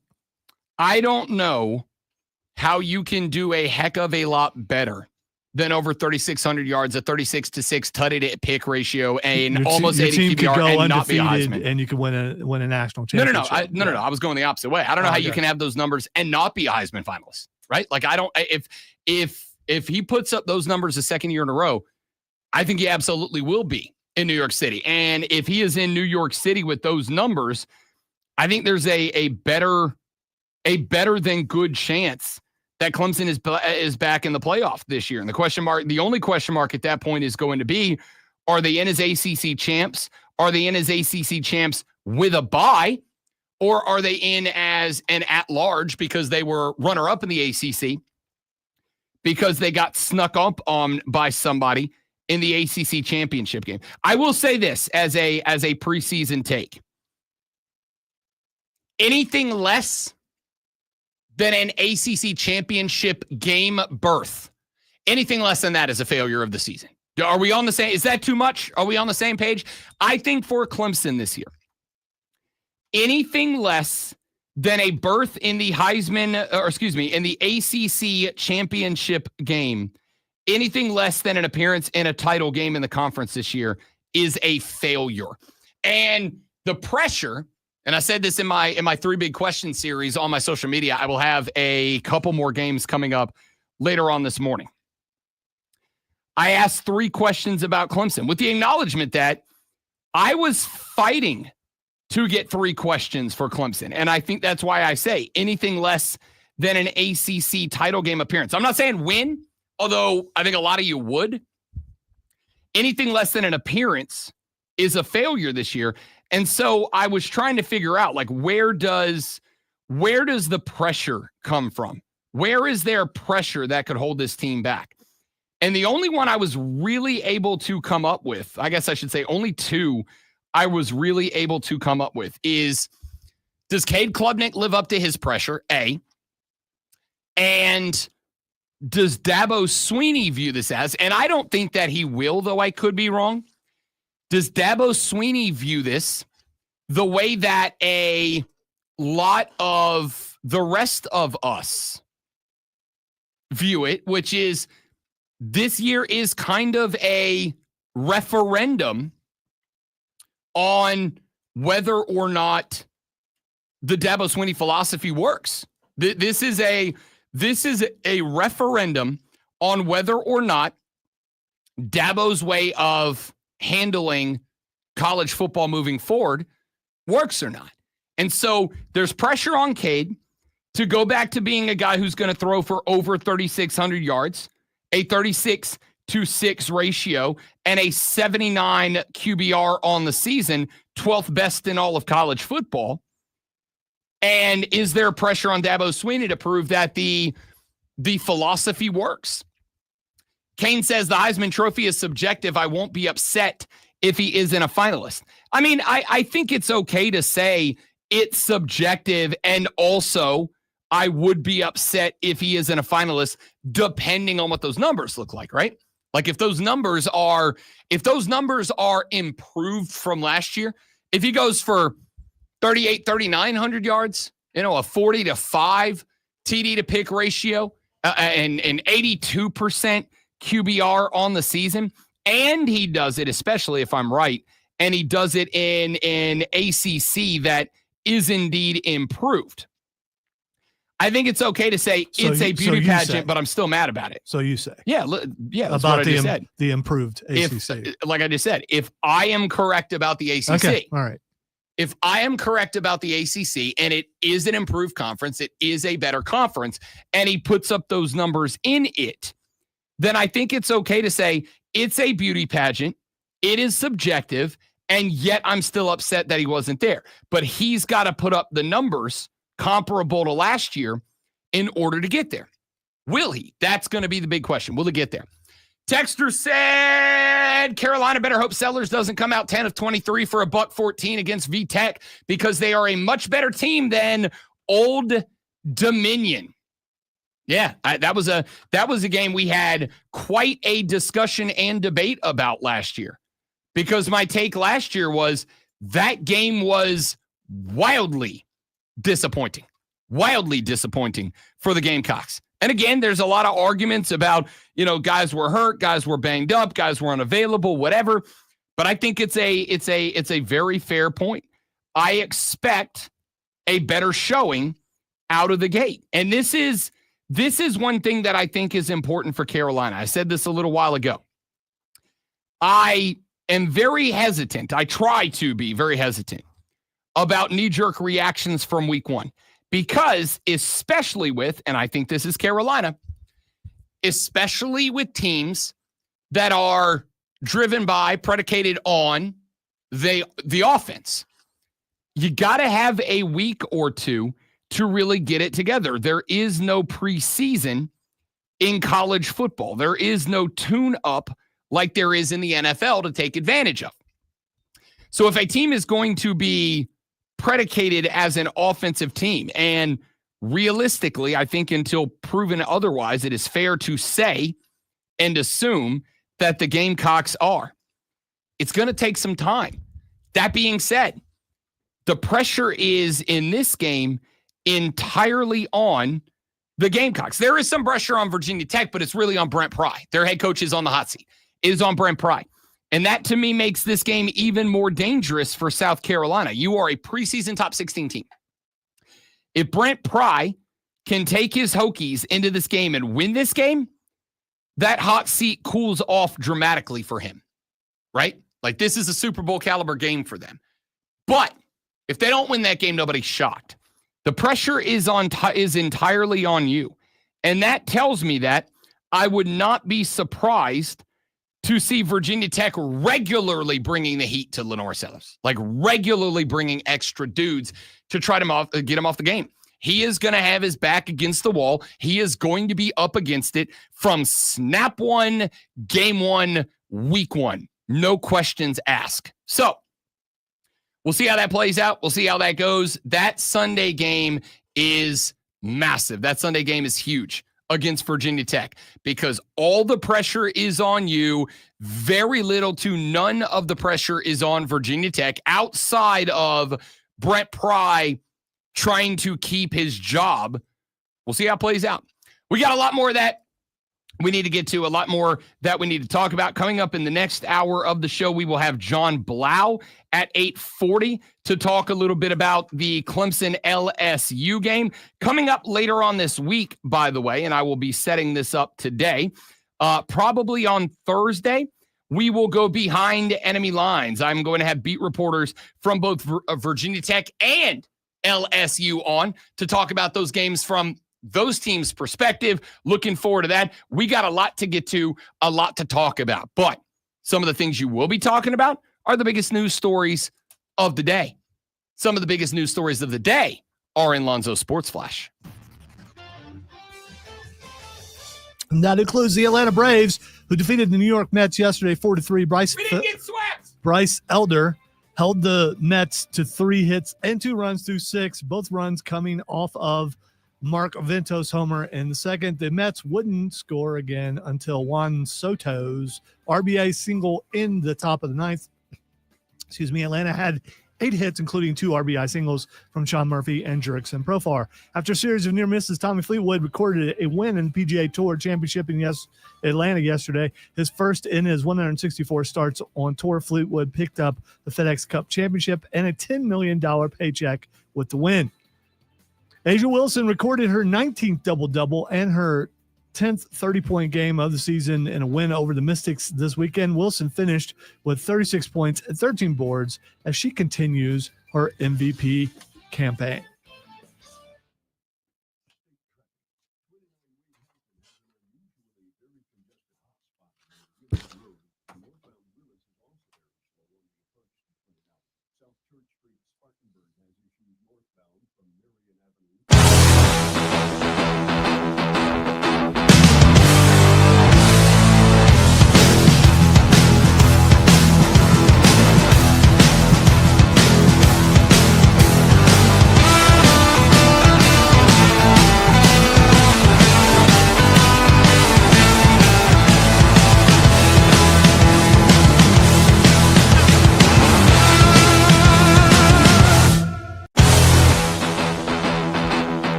The Rob Brown Show back on your radio, the Fan Upstate.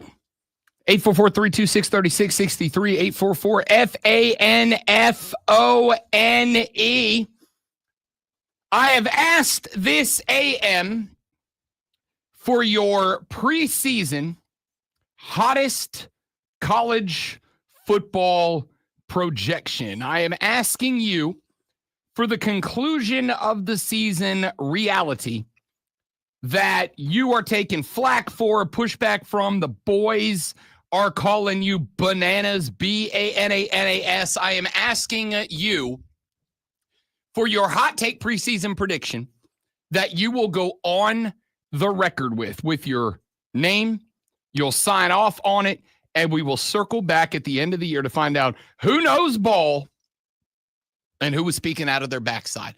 I'll give you one because it's only fair that I go on the record with one. I have given this one already as we filled out our college football playoff predictive bracket last Friday on the radio program. I'll give it to you again now because the more that I have thought about it, and I have now said this on at least 2 nationally syndicated radio programs, I'll say it here one more time for posterity's sake. The Georgia Tech Yellow Jackets are going to the college football playoffs this year. That's my preseason hot take. I have taken pushback even from some folks like buddy of the show, Ryan Horvat from the BetMGM network, the college football dude on that network. Of course, besides yours truly. Even he pushed back on me on this one. Georgia Tech's going to the college football playoffs. Now, I've said that because I do think that Georgia Tech will be the opponent for the Clemson Tigers in the ACC championship game. There are other teams that I think are a threat for that spot. I think that Louisville is a threat for that spot with Miller Moss there under Jeff Brom's tutelage. I think that while they are more of a long shot threat, I think Dave Doran's NC State Wolfpack is being slept on a little bit. I think they could be very good this year. Obviously, Miami is a threat to get there. I'm going with the Rambling Wreck of Georgia Tech as the opponent. And more importantly, let's look at this schedule together for Georgia Tech very quickly. On the road at Colorado, 4-point favorites against the Buffalo. I think it is, and I could be wrong about this, I think it's a long year for Deion Sanders and the Buffaloes. I think that they are going to learn just how valuable Travis Hunter was to that team. And I think a lot of folks are going to learn just how valuable, regardless of what he looks like in the NFL. And this weekend, the answer was not great, Bob. How valuable Shedeur Sanders was to that team. I think Georgia Tech's 1-0. They got Gardner Webb in week 2. Then the game that I think will go the furthest to determining if I am right about this Tech team being pretty good, that's that week 3 matchup against the Clemson Tigers. It's at noon, but it is in Atlanta, Georgia. And I'm going to say the Rec fans feel a different kind of way. I know that because on Saturday evening, I was on a show on 92.9 The Game in Atlanta, Georgia. And we talked a little bit about this. The reason I was because it had made it back to some of the fellas over there that Rob Brown is indeed on the record for Georgia Tech going to the ACC title game and therefore the college football playoffs this year. The Georgia Tech fans feel like something's different in Atlanta, Georgia this year. They feel like the nerds are going to be celebrating their takeover of college football this year. And I don't think they're wrong. I'm not going to say that the stadium, when Clemson comes to calling, is going to be the toughest home field environment that Clemson has to put up with in that game. I'm not saying that Bobby Dodd is going to feel like Death Valley and Baton Rouge on a Saturday afternoon at noon. I am saying it's going to be the loudest it'll be all year. And it will be more than your traditional road game at Georgia Tech for Clemson this year. But even if they drop that game, Temple is a win. At Wake should be a win. Back home for Virginia Tech should be a win. An interesting game against who I think might be the most interesting team in the ACC this year, and that is the Duke Blue Devils. I've said it a million times. I'm not going to get into it again, but a 9-win team last year were Duke. And I think this year we get to find out, was that because Manny Diaz, their head coach, learned some lessons during his failed time at Miami, and he takes those to Raleigh, to Duke, and he puts it all together? Or were they a 9-win team last year because Mike Elko, before he left to head down to College Station, was able to stack the cupboard and left the Duke Blue Devils in a real good spot? We'll find out this year. That's a road game at Duke. If Duke is sitting as a 1 or a 2-loss team, they might feel like they're jacked up. Syracuse should be a win. At NC State, again, I think Dave Doran's team is very interesting. Theoretically, Georgia Tech should be a win. At Boston College should be a win. Although Boston College pulls off a couple of those wonky upsets, it's no guarantee. Back home for Pitt, I think, as I've mentioned a few times already, I think Pat Narduzzi is probably desperate this year. But I also know I've been on a handful of college football shows over the past few weeks where people have been telling me they think Pat Narduzzi's Pitt Panther team might be the dark horse candidate in this conference. And then you got the home contest against the Georgia Bulldogs, which, yes, the Tech is probably going to get waxed in that game, but they were probably going to get waxed in that game last year, and it went to 8 overtimes before Georgia was finally able to put away the wreck. I am looking at this team, and I realistically think 10-2 is in play. I think it is a 1-loss conference team. I think they could reasonably be 7-1 in conference, with the only loss being at the crib to Clemson. And if Georgia Tech finds a way to beat Clemson, to upset Clemson at home at Bobby Dodd, which I will tell you, if I only get to watch one noon game that Saturday, that's the one I'm watching. If they find a way to win that football game, Georgia Tech will go to the ACC championship game. And it may or may not be Clemson lined up across from them. Because the other side of that is, if Georgia Tech at the crib is good enough to beat Clemson, there's 1 or 2 other teams on Clemson's schedule that would also be good enough to beat Clemson. So maybe Clemson wouldn't get in. But that game is vital to both Tech and to Clemson, probably more so to Clemson. That being said, I think if they win that game, they're 7-1 in the ACC.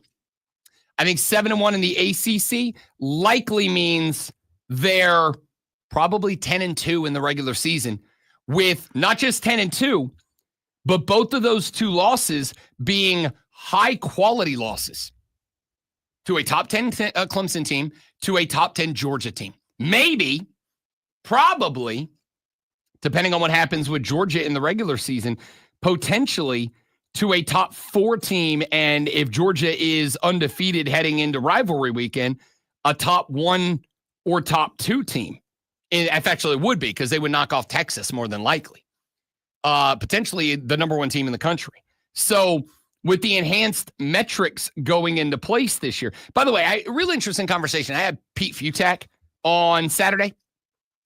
And Futak, I asked him about the enhanced metrics and what he thought about it. And he said, realistically, the enhanced metrics that they are going to with the computers this year, he said, don't think for a second they haven't already been in play, right? Like, don't think for a second that while the computer is going to attach numerical values to the quality wins and the quality losses, he said, don't think for a second the people that sit in that hotel ballroom and put these rankings together at the end of the year, don't think that they don't take into consideration who losses and wins are to and against.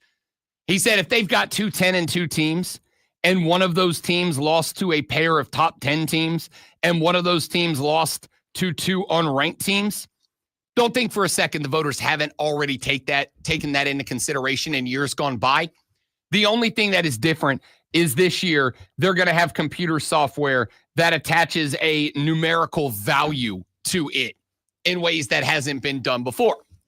So if Georgia Tech is 10-2 and their only losses are to a pair of top 10, top 5 teams in Clemson and Georgia, 10-2 with 2 losses to top 5 teams will be good enough to get them not just to the ACC championship game.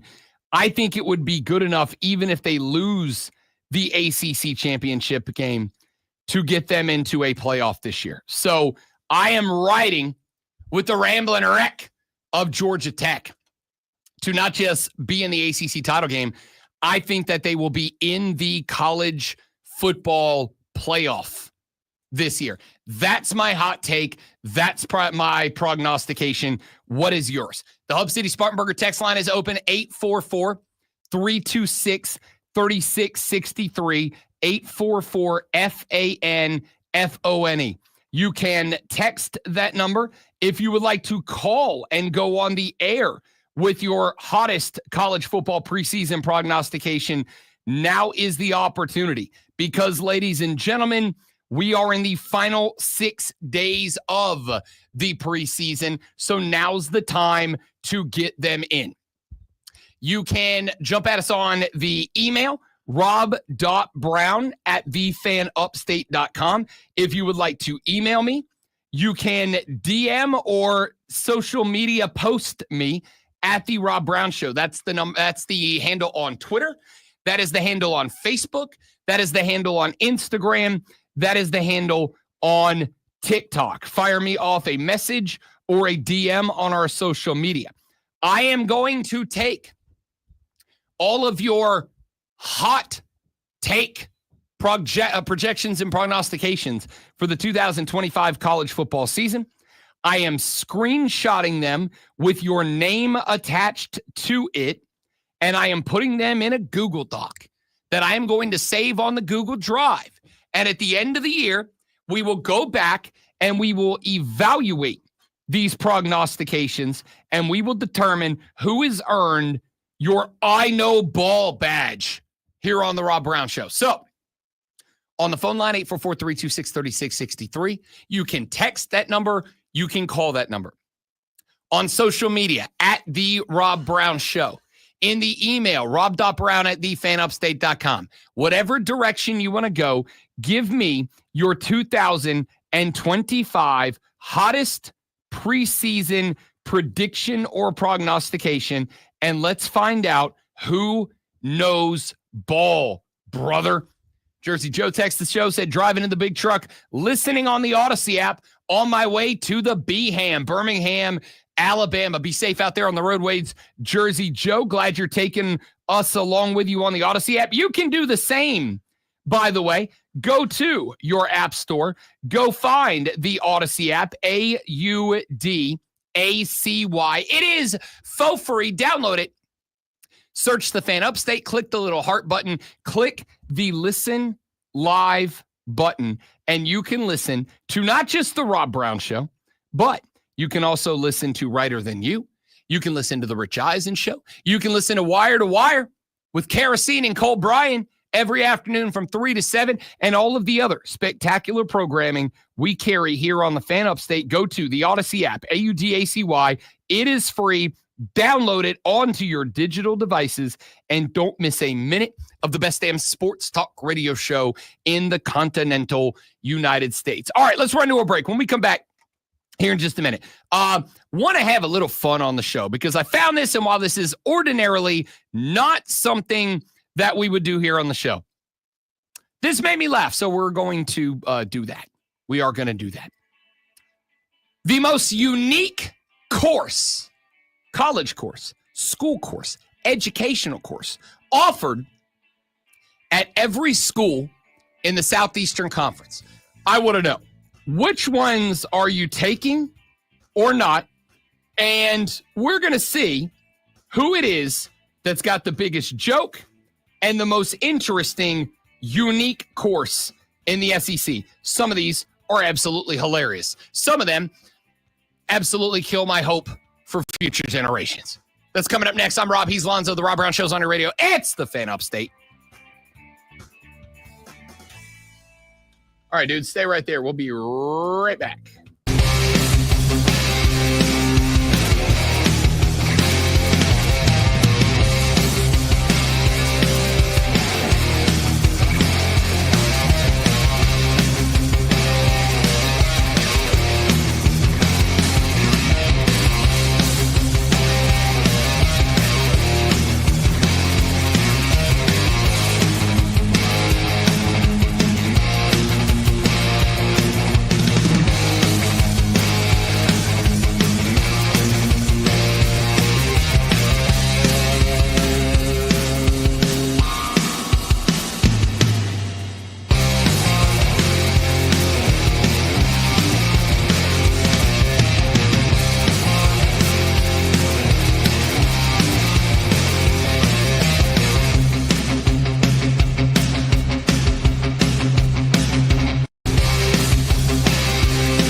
has put out a graphic that includes the most unique course available at all of the Southeastern Conference's football schools.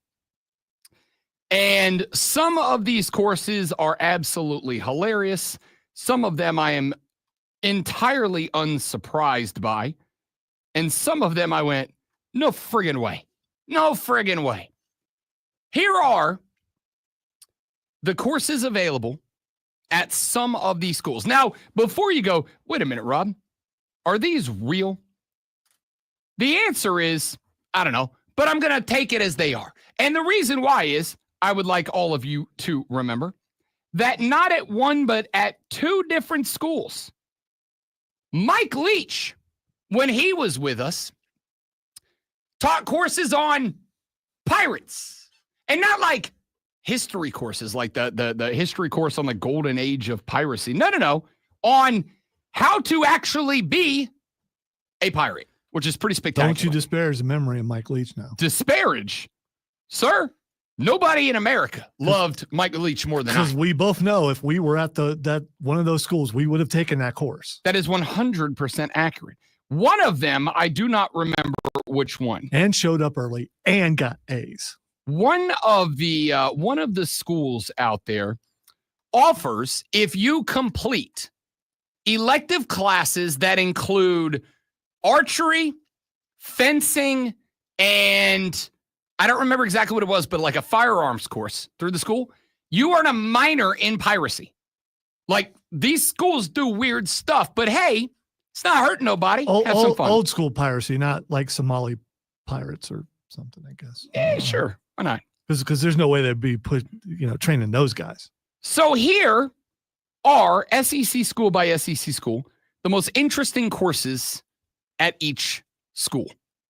Mississippi State has a class entitled Music of the Beatles. Honestly, not all that shocking. The Beatles were a transformative and revolutionary band from their time in the bubblegum pop world through Sgt. Pepper Lonely Hearts Club Band. So not a big shock. Staying with music, Florida offers a course called Uncommon Arts. Taylor Swift in the arts. I honestly don't have an issue with that. Taylor Swift has become the most popular artist on the face of the How long has that planet. course been around? Because I'm picturing Mark Ryan taking that course. I'm sure not very long. I'm just picturing him in the front row. I'll keep it a buck. I would think anybody that is trying to make it in the entertainment world, that includes me, would probably be well served by that class. Taylor Swift has turned herself into a pop culture phenomenon. No shock there. Staying with music. And probably the least surprising entry onto this list, at Vanderbilt, based in, of course, Nashville, Tennessee, you can take country music. Cool. I would. That's great. I actually took music classes when I was going through college. Now we start getting in. What did you think you would get out of those classes? I mean, I'm just curious. I was playing guitar at the time, and I really wanted to learn music theory. Ah, okay. Yeah, so they were like music theory classes, along with I took a couple of courses on like specific instruments. Like I took a guitar class, I took a trombone class. I also thought they were easy electives to boost the GPA. By the They way, were. not being critical, I had bowling was one of my courses, so I can never be critical of anybody. Now let's get into some of the interesting ones. Arkansas, you can take the history of football. That honestly, I would assume that's probably available at every SEC school. I think it's available at almost every school that has football. History football. Because Come on down to I do Arkansas. believe that course was offered at my college I wouldn't doubt it. long time ago. At Alabama, this one feels uncomfortable. Drugs, booze, and Mexican society. That one feels like questionable. At Ole Miss, you can take frauds, myths, and mysteries. Your boys all in on that one. There you go. Your boys all in on that one. Sounds like a fun course. Yep. Your boys all in on frauds, myths, and mysteries. At Mizzou, well-known journalism school. You can take Harry Potter, Magic, and Religion. That's one class, including Harry Potter, Magic, and Religion. Also, there's commas in there. Yes. Okay. All right. Yes. Harry Potter, Magic, and Religion. I would honestly, I'd take that one.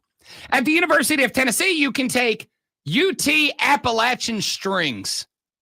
That's a guitar course I want to take. Oh, I thought it was a banjo. So, I mean. It would be a banjo. Okay. All right. It would be a banjo. I also assume it would probably include guitars. It would probably include like lap guitars, steels. I'm sure it'd be great. Maybe a dobro. At Texas, you can take, quote, arguing the end of the world.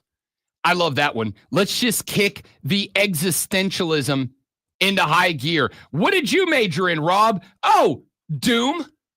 All right. So Minored in gloom, by the way. So this is how to bring about the end of the world? No, I or think is it's this, more arguing how the world is going to end. Okay. All right. And maybe ways to prevent that. Like Lonzo would go in and have his whole thesis about how AI is going to doom us all.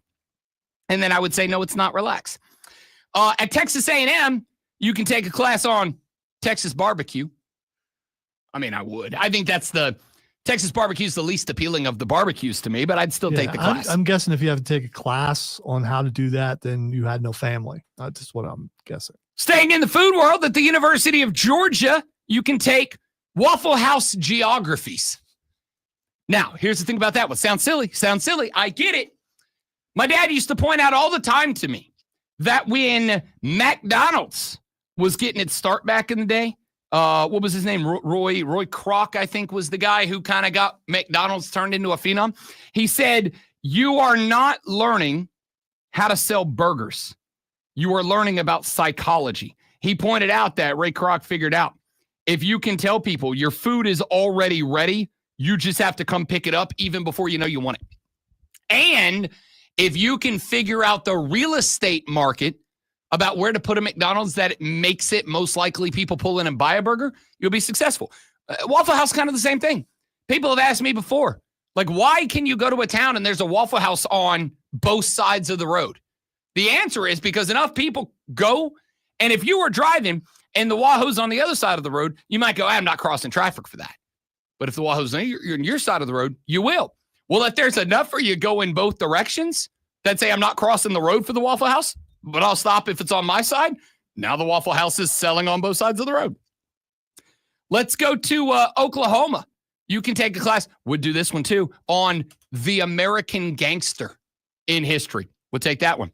At Auburn, Introduction to Pistol. I guess we just go out to the range, put a couple of shells down range. To a pistol or just pistol? It just says pistol. Okay. Yeah. All right. I'm assuming not dueling. I don't think we do that anymore. At Kentucky, Emergency and Disaster Communications, navigating humanity through the zombie apocalypse. Yes.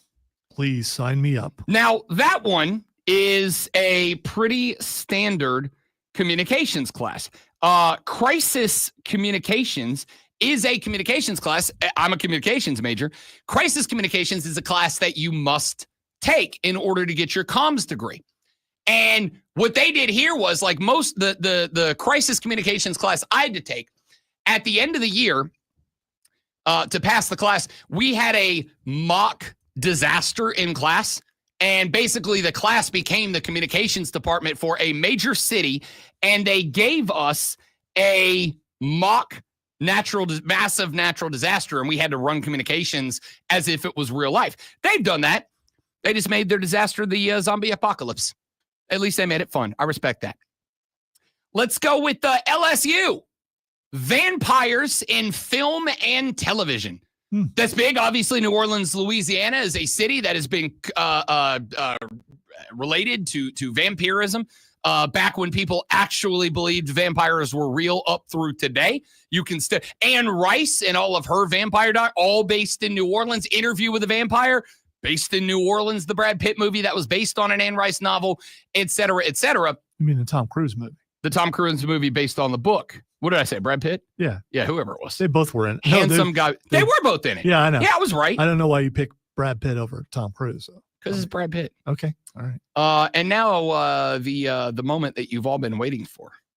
Lonzo, what's South Carolina's? Just make one up. On the dot. I can't because I've read all this. Okay. I've read all this, so I already know it all. I'm all in for this because I would be fascinated by it. History of the devil is South Carolina's. Why would you be fascinated by the history of the devil? You want the honest answer? Because I'll give it because I don't care anymore. Yeah. Well, you probably shouldn't. I already know the answer. I am fascinated by it because if you look throughout human history, human beings have committed atrocities against each other, both in local and international levels, based on belief that that other group was influenced by, impacted by their belief in the devil. There are people today in America who believe that people who disagree with me and act in a way that I don't like are only doing it because they interact with the devil. That to me is fascinating. In a morbid, that's really sad kind of way, is fascinating to me. And you include some of the greatest art of all time, from Dante's Inferno on, has been inspired by either a belief in or utilization of the devil in a symbolic way to represent something happening on the planet. It's one of the longest running mainstay presences in art and history that humans have. I'm fascinated by it. All right, let's run to a break. When we come back here in just a minute, John Blau of the Post and Courier are going to swing by. We will, it is officially time, go on the record with our picks, predictions, and prognostications for Clemson versus LSU week number 1. That's next on the Rob Brown Show with a Fan Upstate.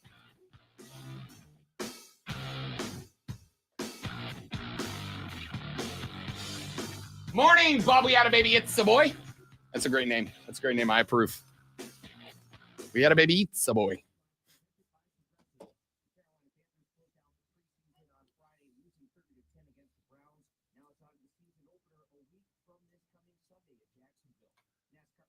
Sunday.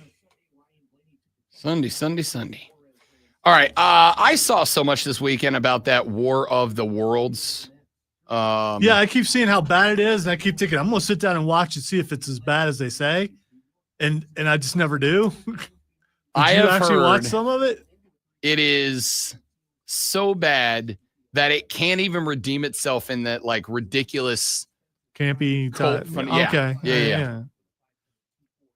I haven't even listened. I've just seen clips pop up on my streams like this is the worst movie, and people have asked me on Saturday if I've watched it yet. I'm just like, what if something's been panned the worst movie of all time and you watch it and you like it? I don't know if that's. I mean, I guess that would truly be contrarianism. Maybe, I don't know. I saw a couple of clips about it over the weekend, and some of them are genuinely atrocious. But is it bad acting or is it just bad? No, bad it's just a bad writing? concept. In one of the scenes that I saw, and I'm going to give it away, I don't even care. One of the scenes I saw, Ice Cube, this whole movie is via Zoom meetings, right? Which is already like, what? In one scene, Ice Cube realizes that in order to defeat the War of the World style aliens, he has to upload. Oh, by the way, the aliens' sustenance is our digital data. They just somehow they eat digital data. They're eating information off of Facebook. That's kind of a cool concept. Sure. Yeah. Until you look and you see that. Does the data go away when they eat it? One of the pivotal scenes in the movie is that Ice Cube, whose wife is dead, is the whole premise of this movie, is that he's working hard because his wife died. He's looking at his wife's Facebook page to have some memories in case the world ends, and he notices that their pictures together start to delete themselves because the aliens are eating his wife's Facebook page. So in order to defeat the aliens... By the way, I want you to know you're making me want to watch this. Oh, hang on. Because I think that's an interesting concept. It is if it was well executed. In one of the scenes, they realize that in order to get people together to band together to win, they have to upload a video to YouTube, which is not being touched by the aliens now. YouTube's fine. Facebook, toasted. YouTube, fine. And that they have to upload a virus to a thumb drive. Ice Cube doesn't have a thumb drive. He's working for the Department of Homeland Security. He doesn't have a thumb drive. How did they get him a thumb drive? One of his kids hires, because this is also running, they buy a flash drive off of Amazon Prime and then have it drone delivered to Ice Cube. Well, it crashes at one point, and they give a homeless guy a $1,000 Amazon Prime gift card to deliver the thumb drive safely to Ice. I got nothing. It's not redeemable, and yet I am watching. Y'all stay right there. Be right back.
Show back on your radio. It's the Fan Upstate. Rob Brown, the Great Malonzo, and it is 8:40 on Monday, ladies and gentlemen. But not just any Monday. Today is the Monday of game week. Coming up this Saturday, the football season begins for the Clemson Tigers as they host the LSU Tigers. Coming up from Baton Rouge, Red Stick, Louisiana, for a Tiger v. Tiger, Death Valley v. Death Valley matchup. I can do this, I promise. I'm not gassed up at all. Can you tell? To talk about that, joining us now as he does every Monday at 8:40 a.m. from the Post-Courier. He covers the Clemson Tiger Athletic Department. He is John Blau. John, does today feel just a little different for you? It does. In less than 12 hours, we're going to be listening to Dabo Sweeney's radio show. I mean, sad that there's no callers calling in. It's just texting in, but, you know, he usually says a couple of interesting things here and there. And so it feels like a real game week once we get one of those shows going. So that's what I'm looking forward to. It genuinely does. John Blau joining us here on the show. So let's start with this one, man. Like, we've got now obviously 5 and some change days away from getting to kickoff. If I was to ask you about the biggest 1 or 2 keys to this game, the thing that we're going to say, if they win, it's because X and Y. If they lose, it's because Z and A. What would you say they are? Yeah, I mean, I think the biggest contrast between the teams, at least what we know going in, is that the inexperience on LSU's offensive line versus the experience on Clemson's defensive line. So I think if Garrett Nussmeier doesn't have a whole lot of time to sit back in the pocket and throw the ball, if they're able to stop LSU's run game with obviously Peter Woods, Monte Capehart, TJ Parker, Will Held, that's a huge leg up for Clemson. And then just, thinking about last year's opener against Georgia, how ineffective Clemson's offense was against an SEC defense. I know that LSU wasn't a great defense last year. They had a couple of injuries. They brought in a few transfers. They're going to have talent. So how does Cade Klubnik and that group, really, get out of the gate? Obviously, everybody thinks they have huge potential this year with that receiving core, with, again, Klubnik in his senior year, Adam Randall being kind of that wild card, or what he's going to look like at running back. Just kind of how do they get out of the gate? Are they able to make plays consistently, move the chains? And then obviously, Cade Klubnik has talked about red zone instead of field goals, touchdowns. Kind of what does that offense look like? Is it kind of in mid-season form, or is it kind of early season jitters? I think it's a huge, key going into this game, I would say. So the take I had earlier this morning, John Blau, was provided you don't get the doors blown off, I would caution Clemson fans, if you were to drop this game, not to overreact. It is a defensive front seven that is expected to be very good, but also an offense that is expected to, and I think with Adam Randall as RB1 most likely, going to be predicated by the pass. It may take a game or two to get clicking, which is why so many college coaches are hesitant to book a game like this in week one of any given season. If things don't go great, there's still obviously a fantastic opportunity to win the conference, to book your ticket to the playoffs that way, to end up 11-1 overall. I guess the point is, John Blau, this game has obviously enormous vibes in that if you win it, you got to feel real good about what you've built together and what you've pulled together en route to try to make a playoff. But if you lose this game, unless it's, 42-3 at the end of it, Clemson fans ought not panic about it either. Yeah, I don't think it really matters much for Clemson inside their building. I mean, really all this matters for is, again, the perception, the narrative.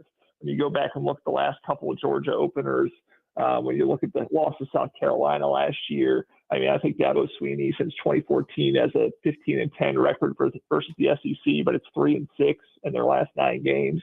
And so it hasn't been quite as good lately. So, I mean, just in terms of the narrative, it might change outside of the building. It's particularly if they get their doors blown off. But inside the building, and we've seen this multiple times from Clemson, they've had rough starts to seasons and then been able to rally. So I don't think, like you said, if you're going to give some advice to the Clemson fans, I don't think you need to overreact, panic. I think there still will be some overreaction and panic regardless, just knowing the fan base, knowing how passionate people are about Clemson football. But yeah, I think that absolutely you could lose this game, make a run in the ACC, make the playoff, be a much better, more complete team by the end of the season, and still have what you would consider a successful season at the end of it, even without beating LSU. It's just going to be, again, about the narrative and kind of what people think about Clemson nationally, depending on what happens in this game. Speaking of narratives, I feel like I know the answer to this, John Blau, but I'm going to ask it anyway. There's a bunch of them out there about this football team. There is the one you just mentioned about Clemson versus the SEC, all the different shows I've been on lately. That's something that's talked about at length. There's the narrative about Cade Klubnik. Is this the year that he lives up to what Dabo wanted him to be since he got on campus? And there's a narrative going around, fair or not, and you're welcome to judge it as you see fit, about this feels like a referendum year for the Dabo Swinney philosophy, whatever you want to call that and whatever you want to say that entails. I actually subscribe to that narrative. There's some narratives going around about this team. I'm assuming the answer is, yeah, it's not talked about much. It's not discussed much. They don't worry about it much. But is there discussion and do they care about it?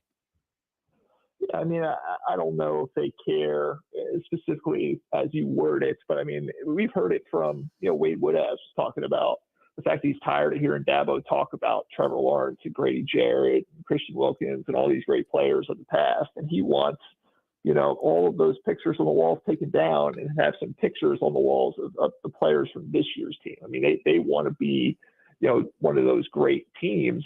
And like you said, I mean, they've kind of built up to this year. So there's a lot of anticipation, expectation, a lot of feeling that there's a lot of talent on this team, but you have to produce. You have to kind of, obviously make good on it. I mean, Dabo Swinney himself has even saying, he loved what Woodaz was saying, but go prove it, like go do it. Like, you can't just talk about it. You got to be about it, that whole thing. So, I mean, I think there obviously is an understanding of kind of the opportunity that you have here. I mean, you don't have a senior quarterback with an experienced offensive line like this and 5-star talent, all that come together. At the same time, it's particularly, again, with Dabo Swinney's slow cook crock pot method here, where he's not really, going and grabbing a bunch of transfers to put talent together. So, I think there's an understanding in the building that they have an opportunity here. I think, like you said, people are going to judge. I mean, if you spent 3 or 4 years kind of building to this point and you don't, get, I don't know if it has to be to the top of the mountain, but higher up the mountain of college football this year, maybe it's a little disappointing. But obviously, again, they have to be inside out, as they say, to focus on one game at a time, not get too far ahead of themselves in the building. But, outside, I mean, I think a lot of people are going to be wondering how this is all going to turn out and if it's all going to come to fruition the way Clemson wants it to. John Blau with the Post and Courier joining us here as he does every Monday at 8:40 to talk a little Clemson Tiger football.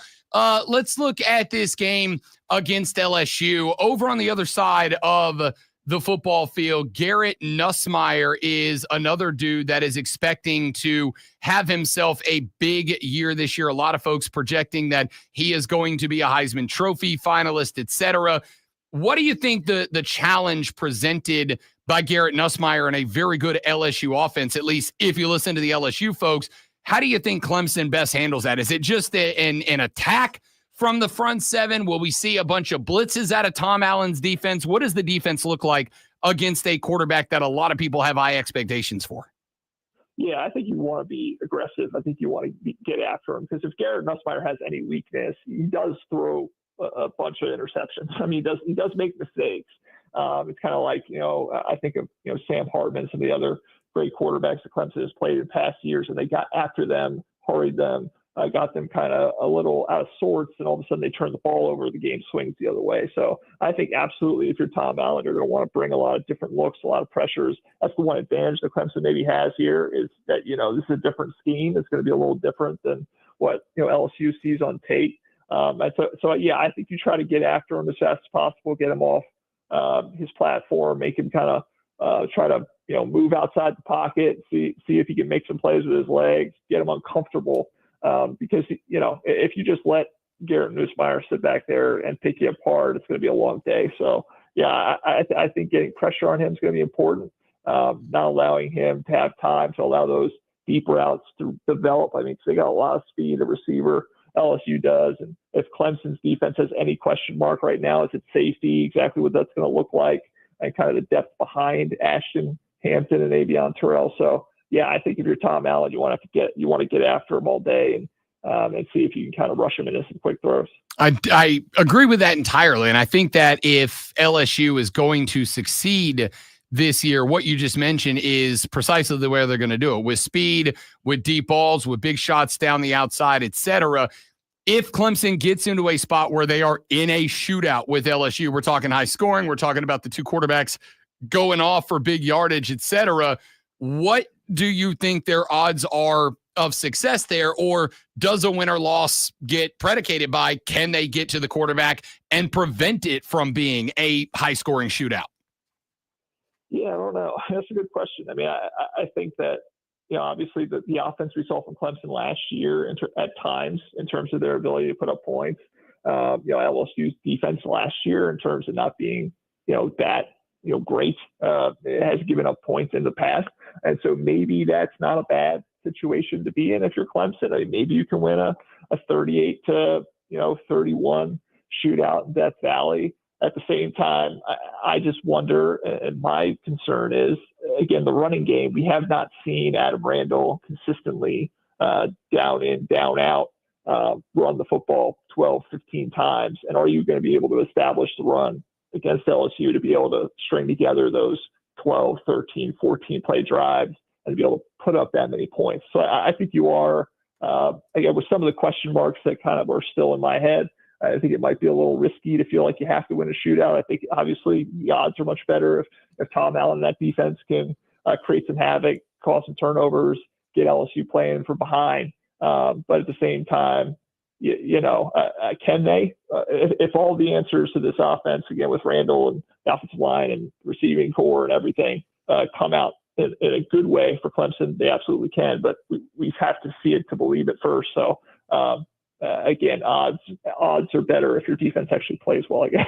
This is an easy way to put it. John Blau, Post and Courier. All right, time to go on the record, big dog. Your thoughts on this game, prediction, final score, and the reason why. I'll go 34-27 Clemson. Again, maybe a little bit of a shootout, but not quite as much.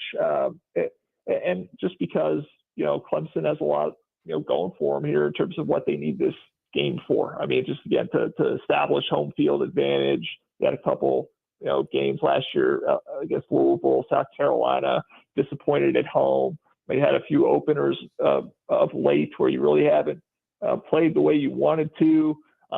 I think just a veteran team, a team that has a chip on their shoulder, new defensive coordinator, all of that, that the mojo is kind of going to get them going in the right direction early. I could be completely wrong, but that'll be my guess going into it. John Blau from the Post and Courier joins us every Monday at 8:40 a.m. Next time we talk, John Blau, the Tigers will have a record that counts. My man, good luck covering the game this weekend. Enjoy it. We'll talk to you next week, man.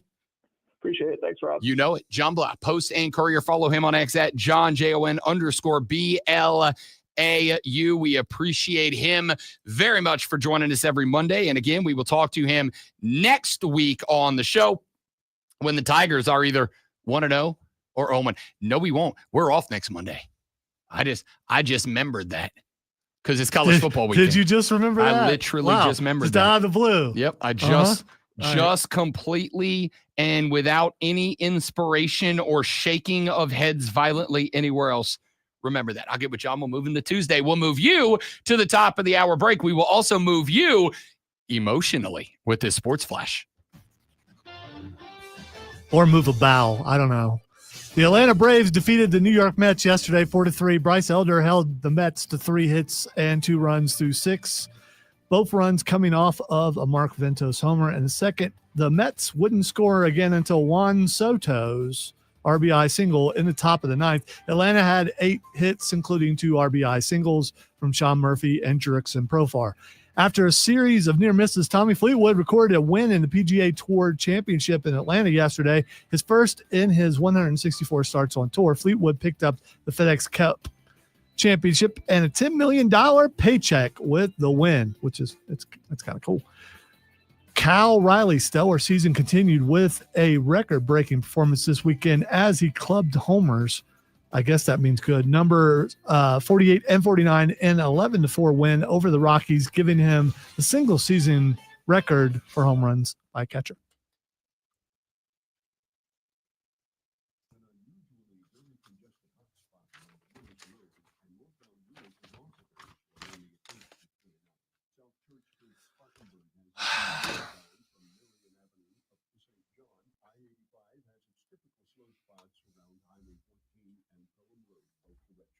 From the News Talk 98.9 WORD Traffic Center, I'm Bill Brooks on the Fan, upstate. Hi, I'm Chuck McDowell, the timeshare cancellation guy.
secret got out. Bryce Underwood, the number 1 recruit in last year's recruiting cycle, has indeed been named the starting quarterback for the Michigan Wolverines.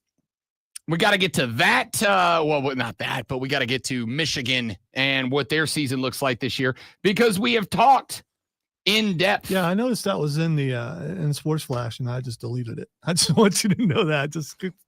I took great pleasure. I know you wrote it and everything, and probably do. Yeah, but I just there are certain stories I know I'm not going to get to because of interest of time, how it's going to fit. Interest of time. How it's going to fit. Not interest of anything else. I got to fit a lot into 1 minute. I got to fit at least 3 stories. And even though that wasn't a lengthy story, I deleted it. So. Yeah.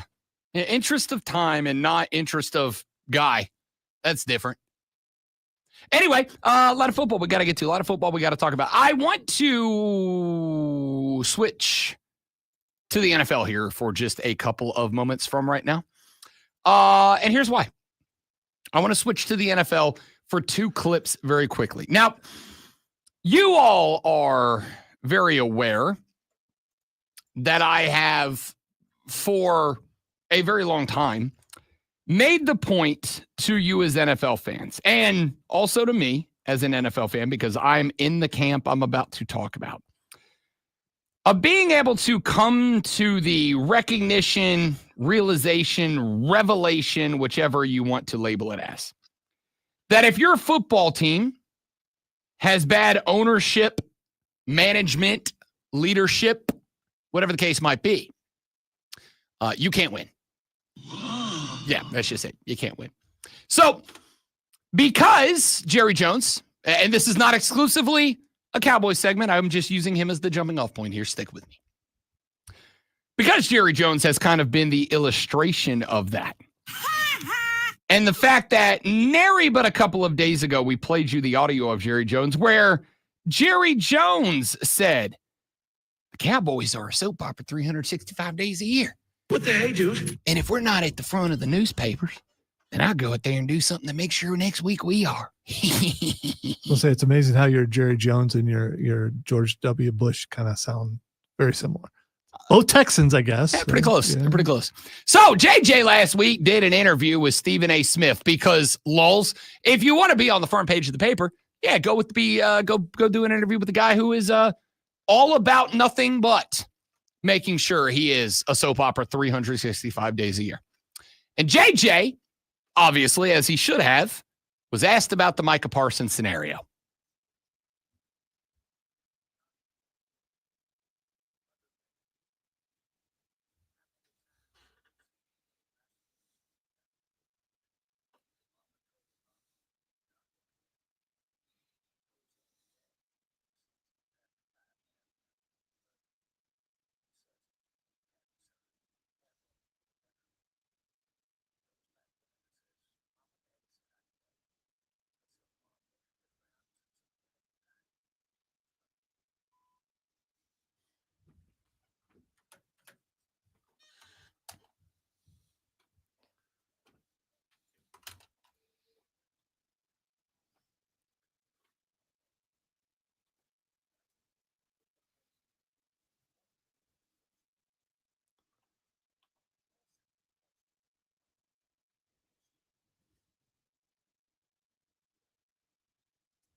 Oh, we know. We know, Jerry. There's not room for a third. We know. We know. Here's the problem. I must have missed that Little Rascals episode. No, I think Jerry's just old enough that that's just what he turned. That's what he names anybody under the age of 20. He's like, I'm that little rascal over there. I bet he's called Micah Parsons a little rascal a couple of times. That little rascal over there. There's a lot of drama taking place over the weekend. If you didn't see it, we don't necessarily have to get into all the nitty gritty. Micah Parsons was seen at the Cowboys' final preseason game. Only player, active or inactive, to not be wearing his jersey on the sideline. And at one point, the cameras caught him laying down on a training table behind the bench, just staring off into the ceiling. Got a lot of lights up there. 1, 2, 3, 4, counting lights. So I heard that clip, and I saw a lot of people over the weekend start to push towards, you know what, guys? I actually think this is Micah Parsons' fault. And I'm not saying that it's definitely not. I'm saying I'll be surprised if, when the book comes out, I'll be surprised to find out that it is. Because it's just kind of always been this way. It's been this way for 30 years with this club and this owner. Now, the reason that I bring that up is because Cowboys fans, you're not alone. In 2020, when Joey Burrow showed up to the Cincinnati Bengals, expectations were exceptionally high for that football team. You went, oh, we got the starting quarterback and a Heisman winner off of the 2019 LSU Tigers. Obviously, or let's say arguably, the best offense ever assembled under a college football helmet. So people got really excited about that. And the Bengals, behind Joe Burrow, went to a Super Bowl a season later. They were really excited about Joey B. And then after that blew up in their face, people started to really evaluate why. Like, what happened here? How did this team go from not just Super Bowl contender, but after that year, a team that all of us went, yo, they'll be back, Joey B ain't no joke, to a team that can have Joe Burrow throw for 27,000 yards and 1 million tutties in a season. And we're all going, they might be last in that division this year because they don't have a defense. And, oh, by the way, Trey Hendrickson, still unsigned. Well, Boomer Esiason, you all know Boomer Esiason, 14 years with the Cincinnati Bengals. He also has a radio show on WFAN in New York City, Boomer and Gio. And he told a little story about the Bengals.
So, flatulence or creaky chair? I'm going creaky chair. Okay. I'm All going, right. at least I hope it's creaky chair.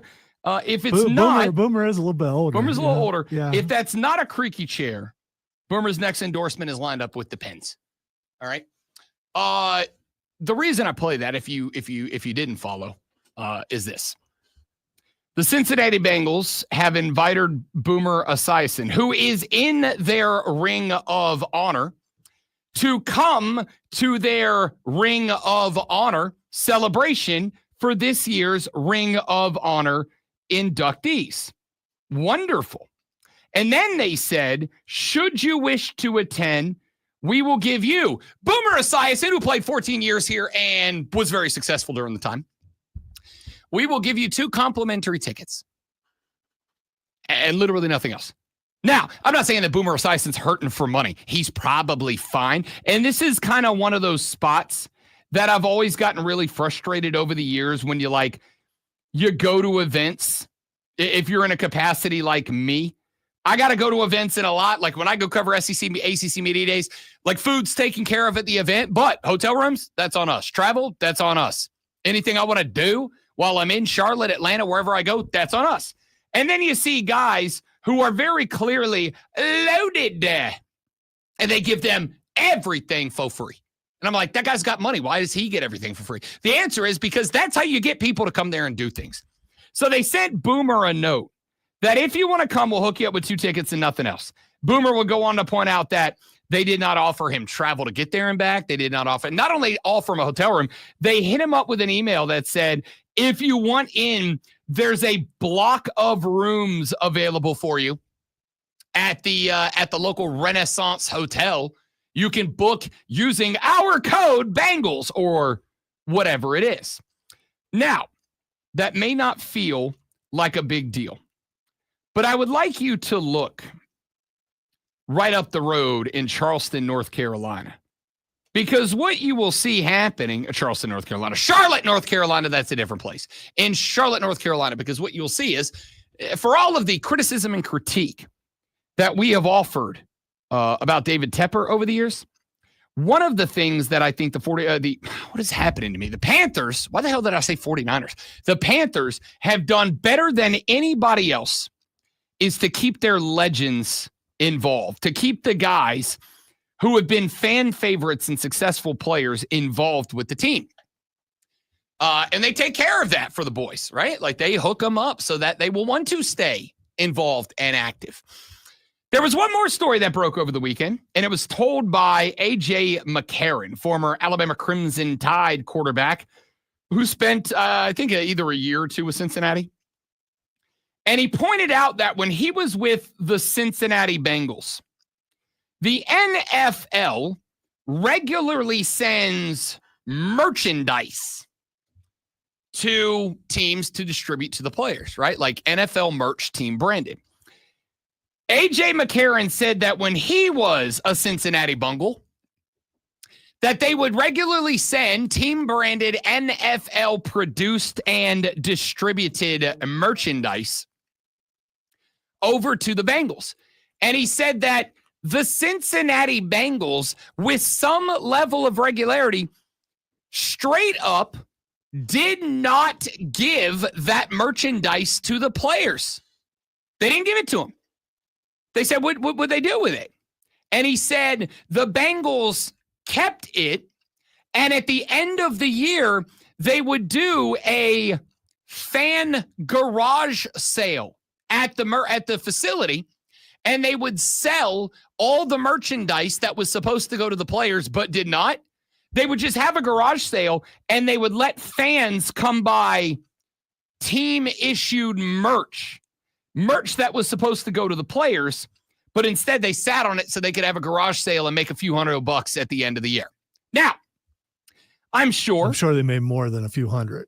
Yeah, I know. But was it enough? Wasn't enough. End of sentence. Was it enough? Right? Like, this is a spot where you can understand, or at least I can, but maybe I'm a big softy. I can understand why a guy like Trey Hendrickson would be like, no, dog, give me the guaranteed money. You're out here not paying for Boomer Esiason to come to your Ring of Honor celebration. Yeah, but you're out here not getting a hotel room for the guy. They're historically cheap, and Boomer played there for a long time and left probably because of money. I looked it up, and they said he left because he was tired of being booed, but it was probably because of money. And why would he expect it to change? I don't think anybody expects it to change. I have not been sitting here going, hey guys, if we beat up on Jerry Jones enough, he'll change his ways. No, he won't. It's a running joke to me now. The joke on the show is I'm going to do cowboy content all the time because that's what Jerry wants. And Jerry's not going to change a damn thing. And if Jerry's not going to change a damn thing, guess what else isn't going to change? The fact that the Cowboys ain't won a Super Bowl since I was 10. Do you know that there are people alive today that have not seen a Cowboy Super Bowl that now have children that ain't seen a Cowboy Super Bowl who are like on their way to middle school? Like, that's how long it's been. I don't expect Jerry to change anything. And I don't expect the Bengals to change anything. Mike Brown is a cheap dude. And it's been made obvious, and now it's going public. Here's the thing. I expect that if I was a Cincinnati fan, I would rail against this. You are telling me that you've got this guy who is in our Ring of Honor, who is vitally important for what we were as a team in the developmental days, and you can't get my man a hotel room at the Renaissance Inn? I'm not asking you to put him up at the damn Waldorf Astoria. At the Renaissance. Okay, what's wrong with the? I mean, I've never been to a Renaissance that I'm aware of. Is it not high class enough? No, it's not that. It's that don't put the guy in the Renaissance and then go, yeah, but we can't do the $220 a night it costs to stay there. That's a little rich for our blood. An NFL team that racks in hundreds of millions of dollars a year. That's a little over the top. If you have bad ownership, you can't win. Joe Burrow and his wide receivers dragged that team to a Super Bowl a few years ago, and they're not going to go back because as soon as they found that success, the Bengals went, yep, that's enough of that. We're not paying anybody else. The first thing he said is he asked him not to call him elitist, or is he being elitist? You're being elitist. I mean, you can afford your own. Just stop complaining about it. Just say you don't really want to go, because that's what it sounds like. No, it doesn't. You make an excuse for why you don't really. It sounds to me like I should be treated a certain way. Do you know who I am? No. And if I'm not treated that way, I shall disparage you upon the airwaves. No, that's not it. I think it comes down to you're not winning unless you spend money. And if you are going, yeah, we'd like to have you here, Ring of Honor guy, for our Ring of Honor ceremony as a fan attraction. Let's be honest, call it what it is. But we can't come off $220 a night for the Renaissance Inn. That's just cheap. And if your owner's cheap, you ain't winning a gosh darn thing. Sorry about it, Bengals. Sorry about it, Cowboys. Back after this on the Rob Brown Show in the Fan Upstate. QC. All right, guys, stay right there. We'll be right back. Don't go anywhere.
The AP has an article up that is interesting, and it is interesting to me only for the fact that it is interesting for so many people. They put it up on social media, and it had a ton of reactions from people who very clearly are not yet listeners of this radio program.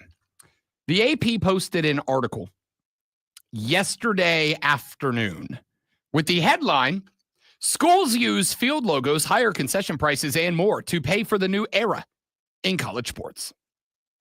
The article is by a cat by the name of Eddie Pels, and I'll very quickly run you over the first couple of paragraphs of it to kind of give you an idea of what was said and why it's shocking to me that it was shocking to some of you. Quote, "It was an exercise in corporate branding that wouldn't have raised an eyebrow in most pro sports. In college sports, it bordered on revolutionary. In a full room of reporters, boosters, and executives, the University of South Carolina delivered the news that it was bringing on a new sponsor that would put its logo on the football field for Gamecocks home games starting September 6th against South Carolina State. The deal with a machinery company was the centerpiece of a partnership that Gamecocks athletic director Jeremiah Donati explained represented, quote, the largest single financial investment into our athletics department in our history, which will help us shape the future of our programs and our university for years to come. In a nod to the new realities of college sports, the NCAA just 14 months ago lifted a decades-old restriction on branding on the field of play.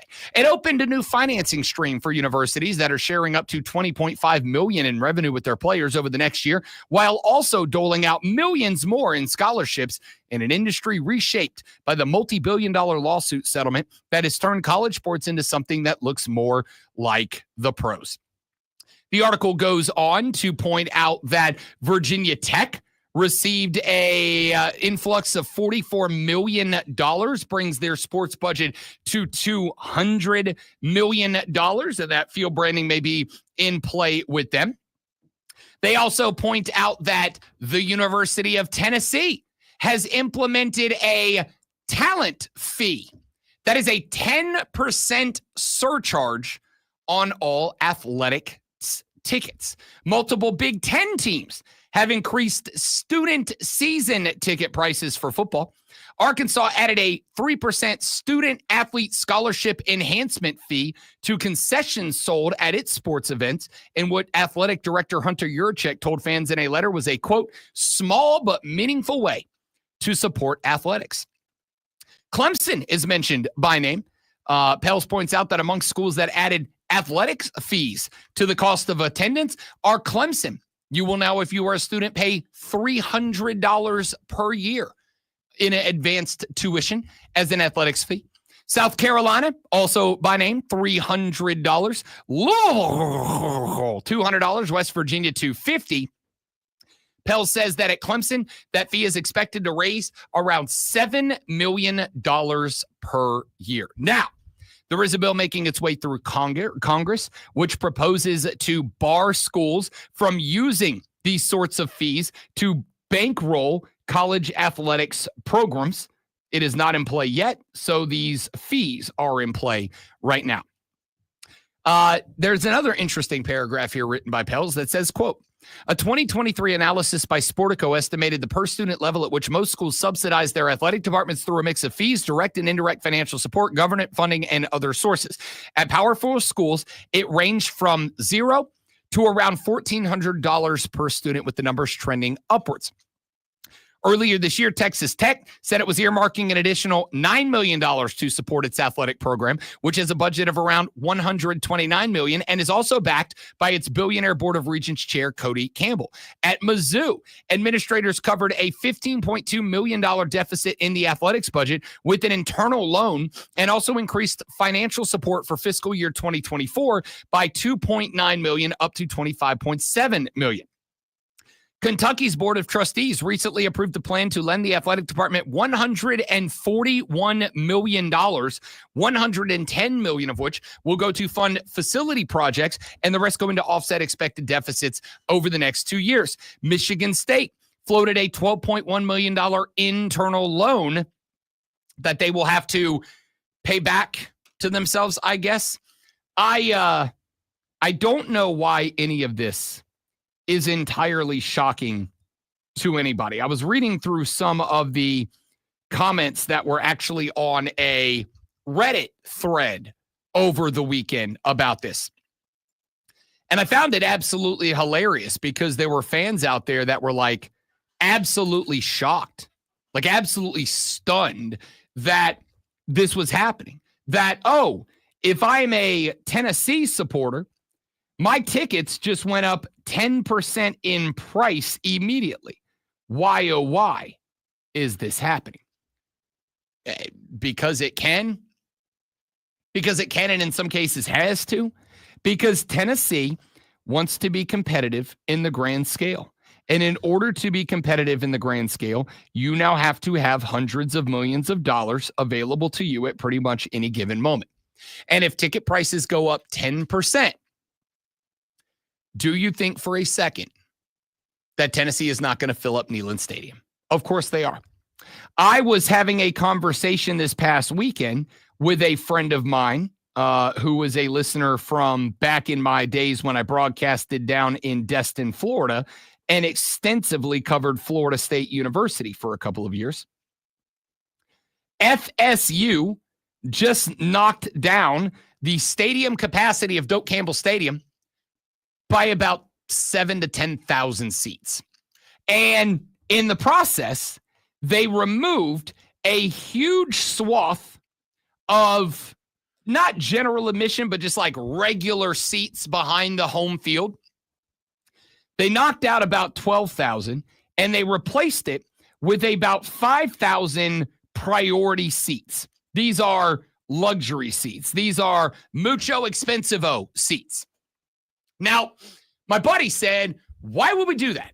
At a point in time, after the season we had last year, why would we decrease our stadium capacity by that much and pop in tickets that are going to be primarily paid for and utilized by the wine and cheese fans? A few years ago, Florida State added up above the end zone where the Marching Chiefs play.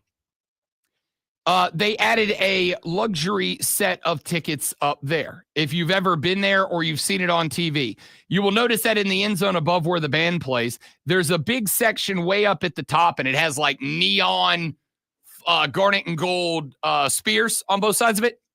I think they call it the Touchdown Club, if I recall correctly, something like that.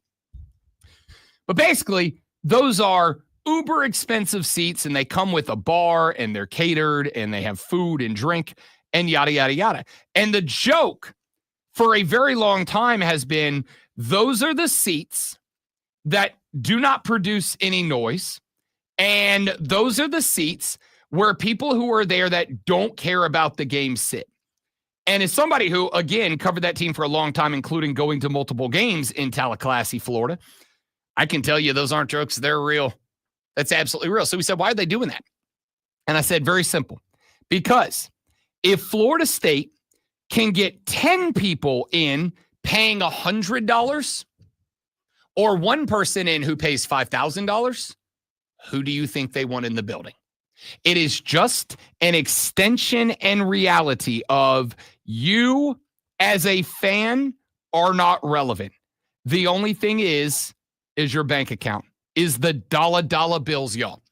If a stadium at a major college and or university was filled with 10,000 people who did not give a good gosh darn about their college football program, but they paid 10 times what 77,000 people who would be in there losing their bleeping minds would pay, yeah, they're going to do that. I had another chuckle over the weekend because WWE announced WrestlePalooza coming up in September. And there were a bunch of people online go, whoa. Ticket prices are outrageous. You want to sit in the top of that building for WrestlePalooza? $500 is about as cheap as you're going to find a ticket. People were going, why does it cost this much? Because people will buy them and are. Or Real because, simple. because of John Cena. It could be because it's John Cena, and it could be because they're bringing back Dolph Ziggler. It doesn't matter. It doesn't matter what's happening at the event. They're not bringing back Dolph Ziggler. It doesn't matter what's happening at the event. It matters, are people buying the tickets, and can they make more money out of it?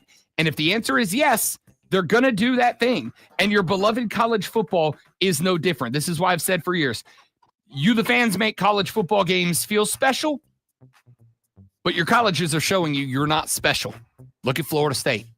Look at the fact that they are charging regular students $300+ annually just to go there, to put their money into the athletics departments, whether they have a connection to athletics or not. How is anybody still shocked by this? Back after this on the Rob Brown Show in the Fan Upstate.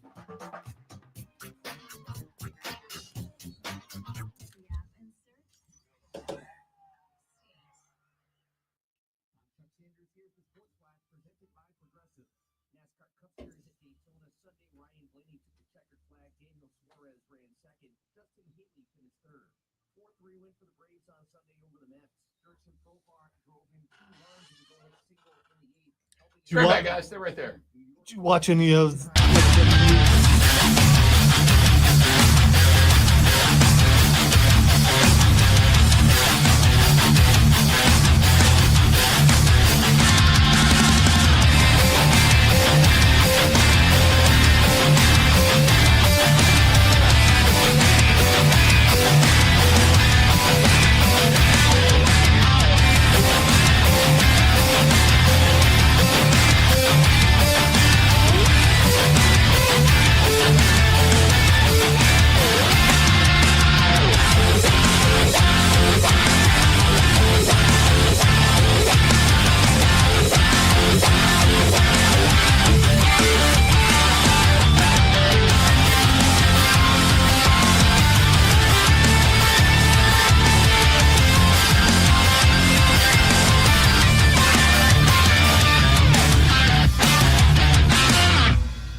Taking your college football preseason hot takes and prognostications. I want you to share with me what it is you think happens this year that your buddies, your amigos, your friends are telling you you are crazy for believing. The one that I have gotten the most pushback on so far is my belief that the Rambling Wreck of Georgia Tech is going to the college football playoffs. They will be the surprise entrant in the college football playoffs this year. A few weeks ago, Ryan Horvat asked me, who is this year's Indiana Hoosiers? And my answer was the Georgia Tech Rambling Wreck. Nobody's talking about them but me. Everybody seems to be sleeping on a team that was very good last year and just lost 2 or 3 dumb games. But the reason they lost those games was because the O-line and D-line weren't up to, and Brent Key said this, that's why I'm on it, weren't up to what he wanted them to be. I think they are this year. I think that was the focus for Brent Key, noted football dude this offseason. I think they're going to play bully ball at the line of scrimmage. I think they have the best running back quarterback combination in football, possibly. And when I stack all that together, I think they've got I think they potentially have a 7-1 season in conference ahead of them. I think they could be as good as 10-2. I think if they end up being 10-2, they're in the ACC championship. And if they are in the ACC championship, that is not a guarantee that they are going to the college football playoffs. But if they are at 10-2, then I think they will. I'm intrigued by this. I think Georgia Tech is a playoff team. That is the team that I'm rolling with this year as the Indiana of 2025. And that is the team that I have attached my hot preseason prognostication on. Give me Georgia Tech. The other one I have put out there on some shows, and I don't think it's a super hot take around here because I think that most of you are on at least one, if not both sides of this. The other hot take that I've given out is that I genuinely think both quarterbacks of the 2 major teams we cover are going to the Heisman Trophy celebration at the end of the year. I think Cade Klubnik and Lenore Sellers will both be in New York City at the end of the year being honored as Heisman Trophy finalists. Whether one wins it or not, I don't know, because there's a couple of other dudes out there that are going to be in the mix. I think that both Ryan Williams and Jeremiah Smith at Alabama and Ohio State, respectively, are both wide receivers that could absolutely win this thing. I think that Dante Moore at Oregon is a quarterback that can win this thing. I have heard not just the things that Dan Lanning said about this guy, but folks who cover the Ducks are saying that that dude's going to be an absolute dude. I do not think it is a guarantee that either one of the 2 quarterbacks we are talking about wins this thing. But I do think that there is a very good chance that the 2 quarterbacks from South Carolina are both in New York City at the end of the year as Heisman Trophy finalists. I will take out a bet slip ticket on that. If I could parlay, if I can find a spot next time I'm up in NC, if I can find a spot where I can parlay Heisman Trophy finalist, not winner, but finalist for both of those cats, I would take that. And I would probably, I think, get it at probably like a 20-1 ticket, and I'd feel pretty good about it. Texter says, Rob, hot take. Adam Randall is a top 5 running back in college football. We spoke with John Blau of the Post and Courier earlier in the morning, and I asked John Blau, if Clemson wins/loses week 1 against LSU, what will have gone right or wrong specifically to cause it? And John Blau's response to me was Adam Randall. If he is indeed that guy at RB1, they'll beat LSU. And if he's not that guy and it all ends up on Cade Klubnik, and this is the take that I had about this game as well. If Adam Randall isn't the guy, if he can't get it going at the RB1 spot, if it creates a situation where Cade Klubnik has to do it with his arm, has to do it exclusively with his arm, I can see Clemson losing to LSU in week 1. Realistically. Because while I do think Cade Klubnik is good enough to throw the ball on LSU, the reality here is he's good enough to throw the ball on LSU, but is he good enough to win a shootout against LSU? That's where I get curious. Now, I would disagree with that being the primary thing that goes right or wrong for this football team in week 1 against LSU. I think the primary thing is, can the front 7 of the Clemson Tigers keep Garrett Nussmeier from breaking out? Can the front 7 of LSU keep Garrett Nussmeier from winning the Heisman in week 1, or at least making himself a finalist in week 1? That's going to be what determines this game. But if the answer to that is no, then Randall and his ability to run the ball, and more importantly, to keep Garrett Nussmeier on the sidelines, the one place that he cannot damage you no matter how good or bad he turns out to be, that's where that comes into play. That's where I start to get apprehensive. That's where I start to get a little bit nervous. So that's the hot take, and I don't think it's all that hot take. But Adam Randall being one of the best running backs in college football this year, I would say that's a hot take prediction prognostication. You're talking about a year where we've got a bunch of Nate Frasers out there. You're talking about a year where we got a bunch of really good running backs across college football. I do not think that this year is a great crop of running backs. I do think that it is a good year for running backs. And I think in order for Adam Randall to be in that group, even just in the ACC, he will have to pop off. But I also think that if Clemson wants to genuinely be a national championship team, that was going to happen anyway. Appreciate it, Texter. That's a good one. 844-326-3663. We will be taking your preseason hot take projections and prognostications all week long. I have got a document going. I am screenshotting and saving all of them so that at the end of the year we can circle back and we can figure out who knows ball and who doesn't. Here are some of the ones we've gotten so far. Zach gave us his hot take. He said the Gamecocks end the year not just in the college football playoffs, but that they end in the college football playoffs with a first-round bye. Joey texted the show and said, not because of injury. Cade Klubnik gets pulled from the LSU-Clemson game. Clemson loses, and they go 8-4 on the season. Kane texts the show. He says, if LSU's defense goes engage 8 or cover 0, Cade Klubnik will cook them. Joel texted the show, said Cade Klubnik can't hold Lenora Sellers' water. Made the prediction that at the end of the year, Cade Klubnik will not be anywhere near Lenora Sellers in terms of quarterback production. Clemson Bob texts the show, said hot take, Sellers will be a bust this year and will not live up to the hype. My reason, teams have film on him now, and he doesn't have Rocket Sanders. And then we're waiting on yours. 844-326-3663. Send us your hot take, and you can do it throughout the rest of the day. Anytime you get a chance, send one in. I will collect them as the day goes along and have them all ready as we compile the Armada's preseason predictions and projections, and we will circle back at the end of the year to find out who the hell knows ball. Especially if you put your team name in front of your actual name, we will definitely want to hear from you. For sure.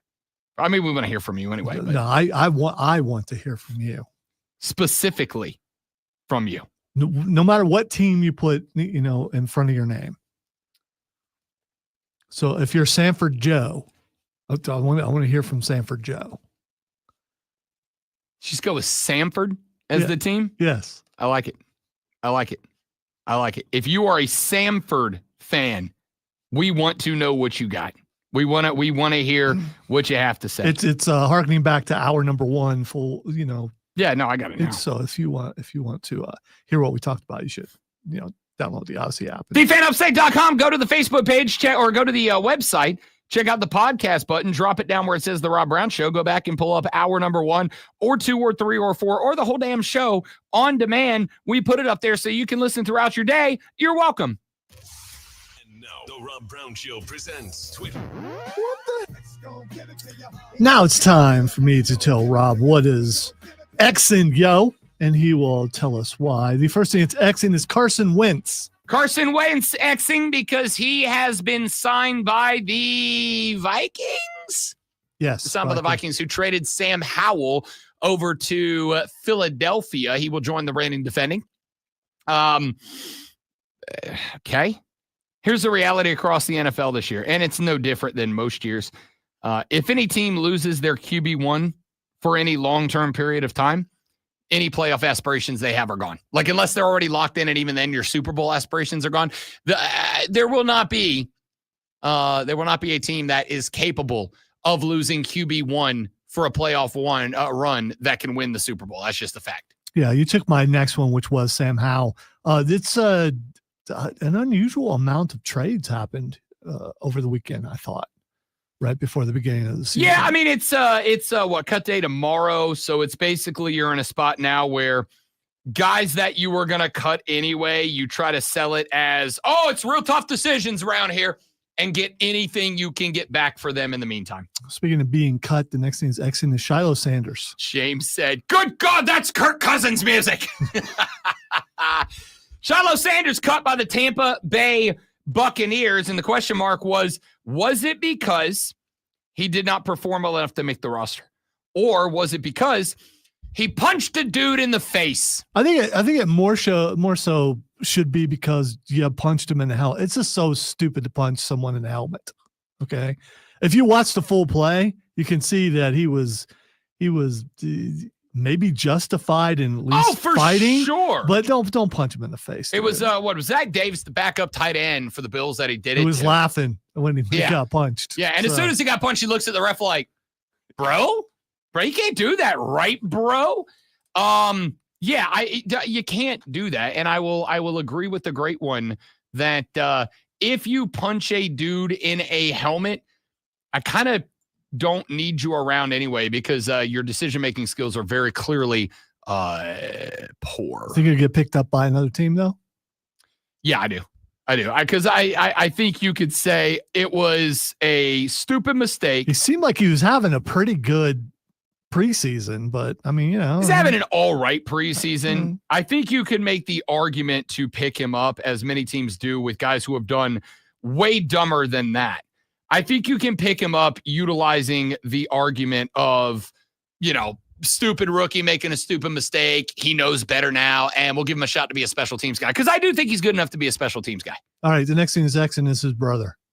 Shador Xing, because Shador did not have a great time this weekend, unfortunately. Real poor performance. And so the question now is, was that performance, because Kevin Stefanski got asked what his reaction to a poor outing? What was he, like 6 of 14 for like 14 yards and took 4 sacks for 1,000 yards or something? He said, I'm committed to his development like all of our rookies. Shador will be on the roster. You think so? Yeah, I do. I don't. Yeah, I do. I don't know. As number 2 or number 3 or practice? I think as 3 in a emergency quarterback scenario, because I will also say, let's not forget that while Dillon Gabriel had a pretty good run, Dillon Gabriel sucked last weekend. So like they both had a real bad weekend. Is that enough to say Dillon Gabriel's better than Shador? All right, final one. Gene Simmons is Xing. I got nothing. Birthday. How old do you think he is? 70. 76. Damn. In fairness, I don't think anybody's looking at Gene Simmons and going, he looks great for 76. He looks 76. I don't know anybody else who's 76. So, I mean, he might. That's fair. That's it for us, kids. Monday of game week is in the books. Come back tomorrow. When we come back tomorrow, we got a lot we got to get to. We'll continue to look ahead to the weekend upcoming. We'll take a further look back at week 0, and we'll get some NFL predictions in here. Keegan texted the show. His hot take, Auburn sucks. Sports sucks. My guy's going to be going through it. James says Clemson 10-2 wins the ACC, loses in the playoffs in the second round. I don't think that's too hot of a take, to be honest, though. I think that's fair. Wow. 2-0 on a Monday. Wow. Y'all have a great weekend. Y'all have a great Monday. I wish it was a weekend. Don't drink and drive. I'll punch you in the face. See you back here tomorrow to do it all over again, but better on the Rob Brown Show and the Fan Upstate. Later. Hey, look at what I just seen you on Twitter.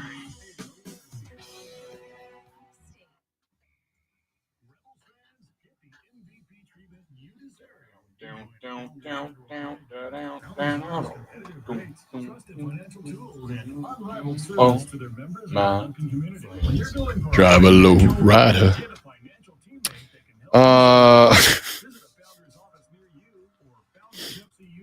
Old Dwight Schrute. Yeah, this is proof.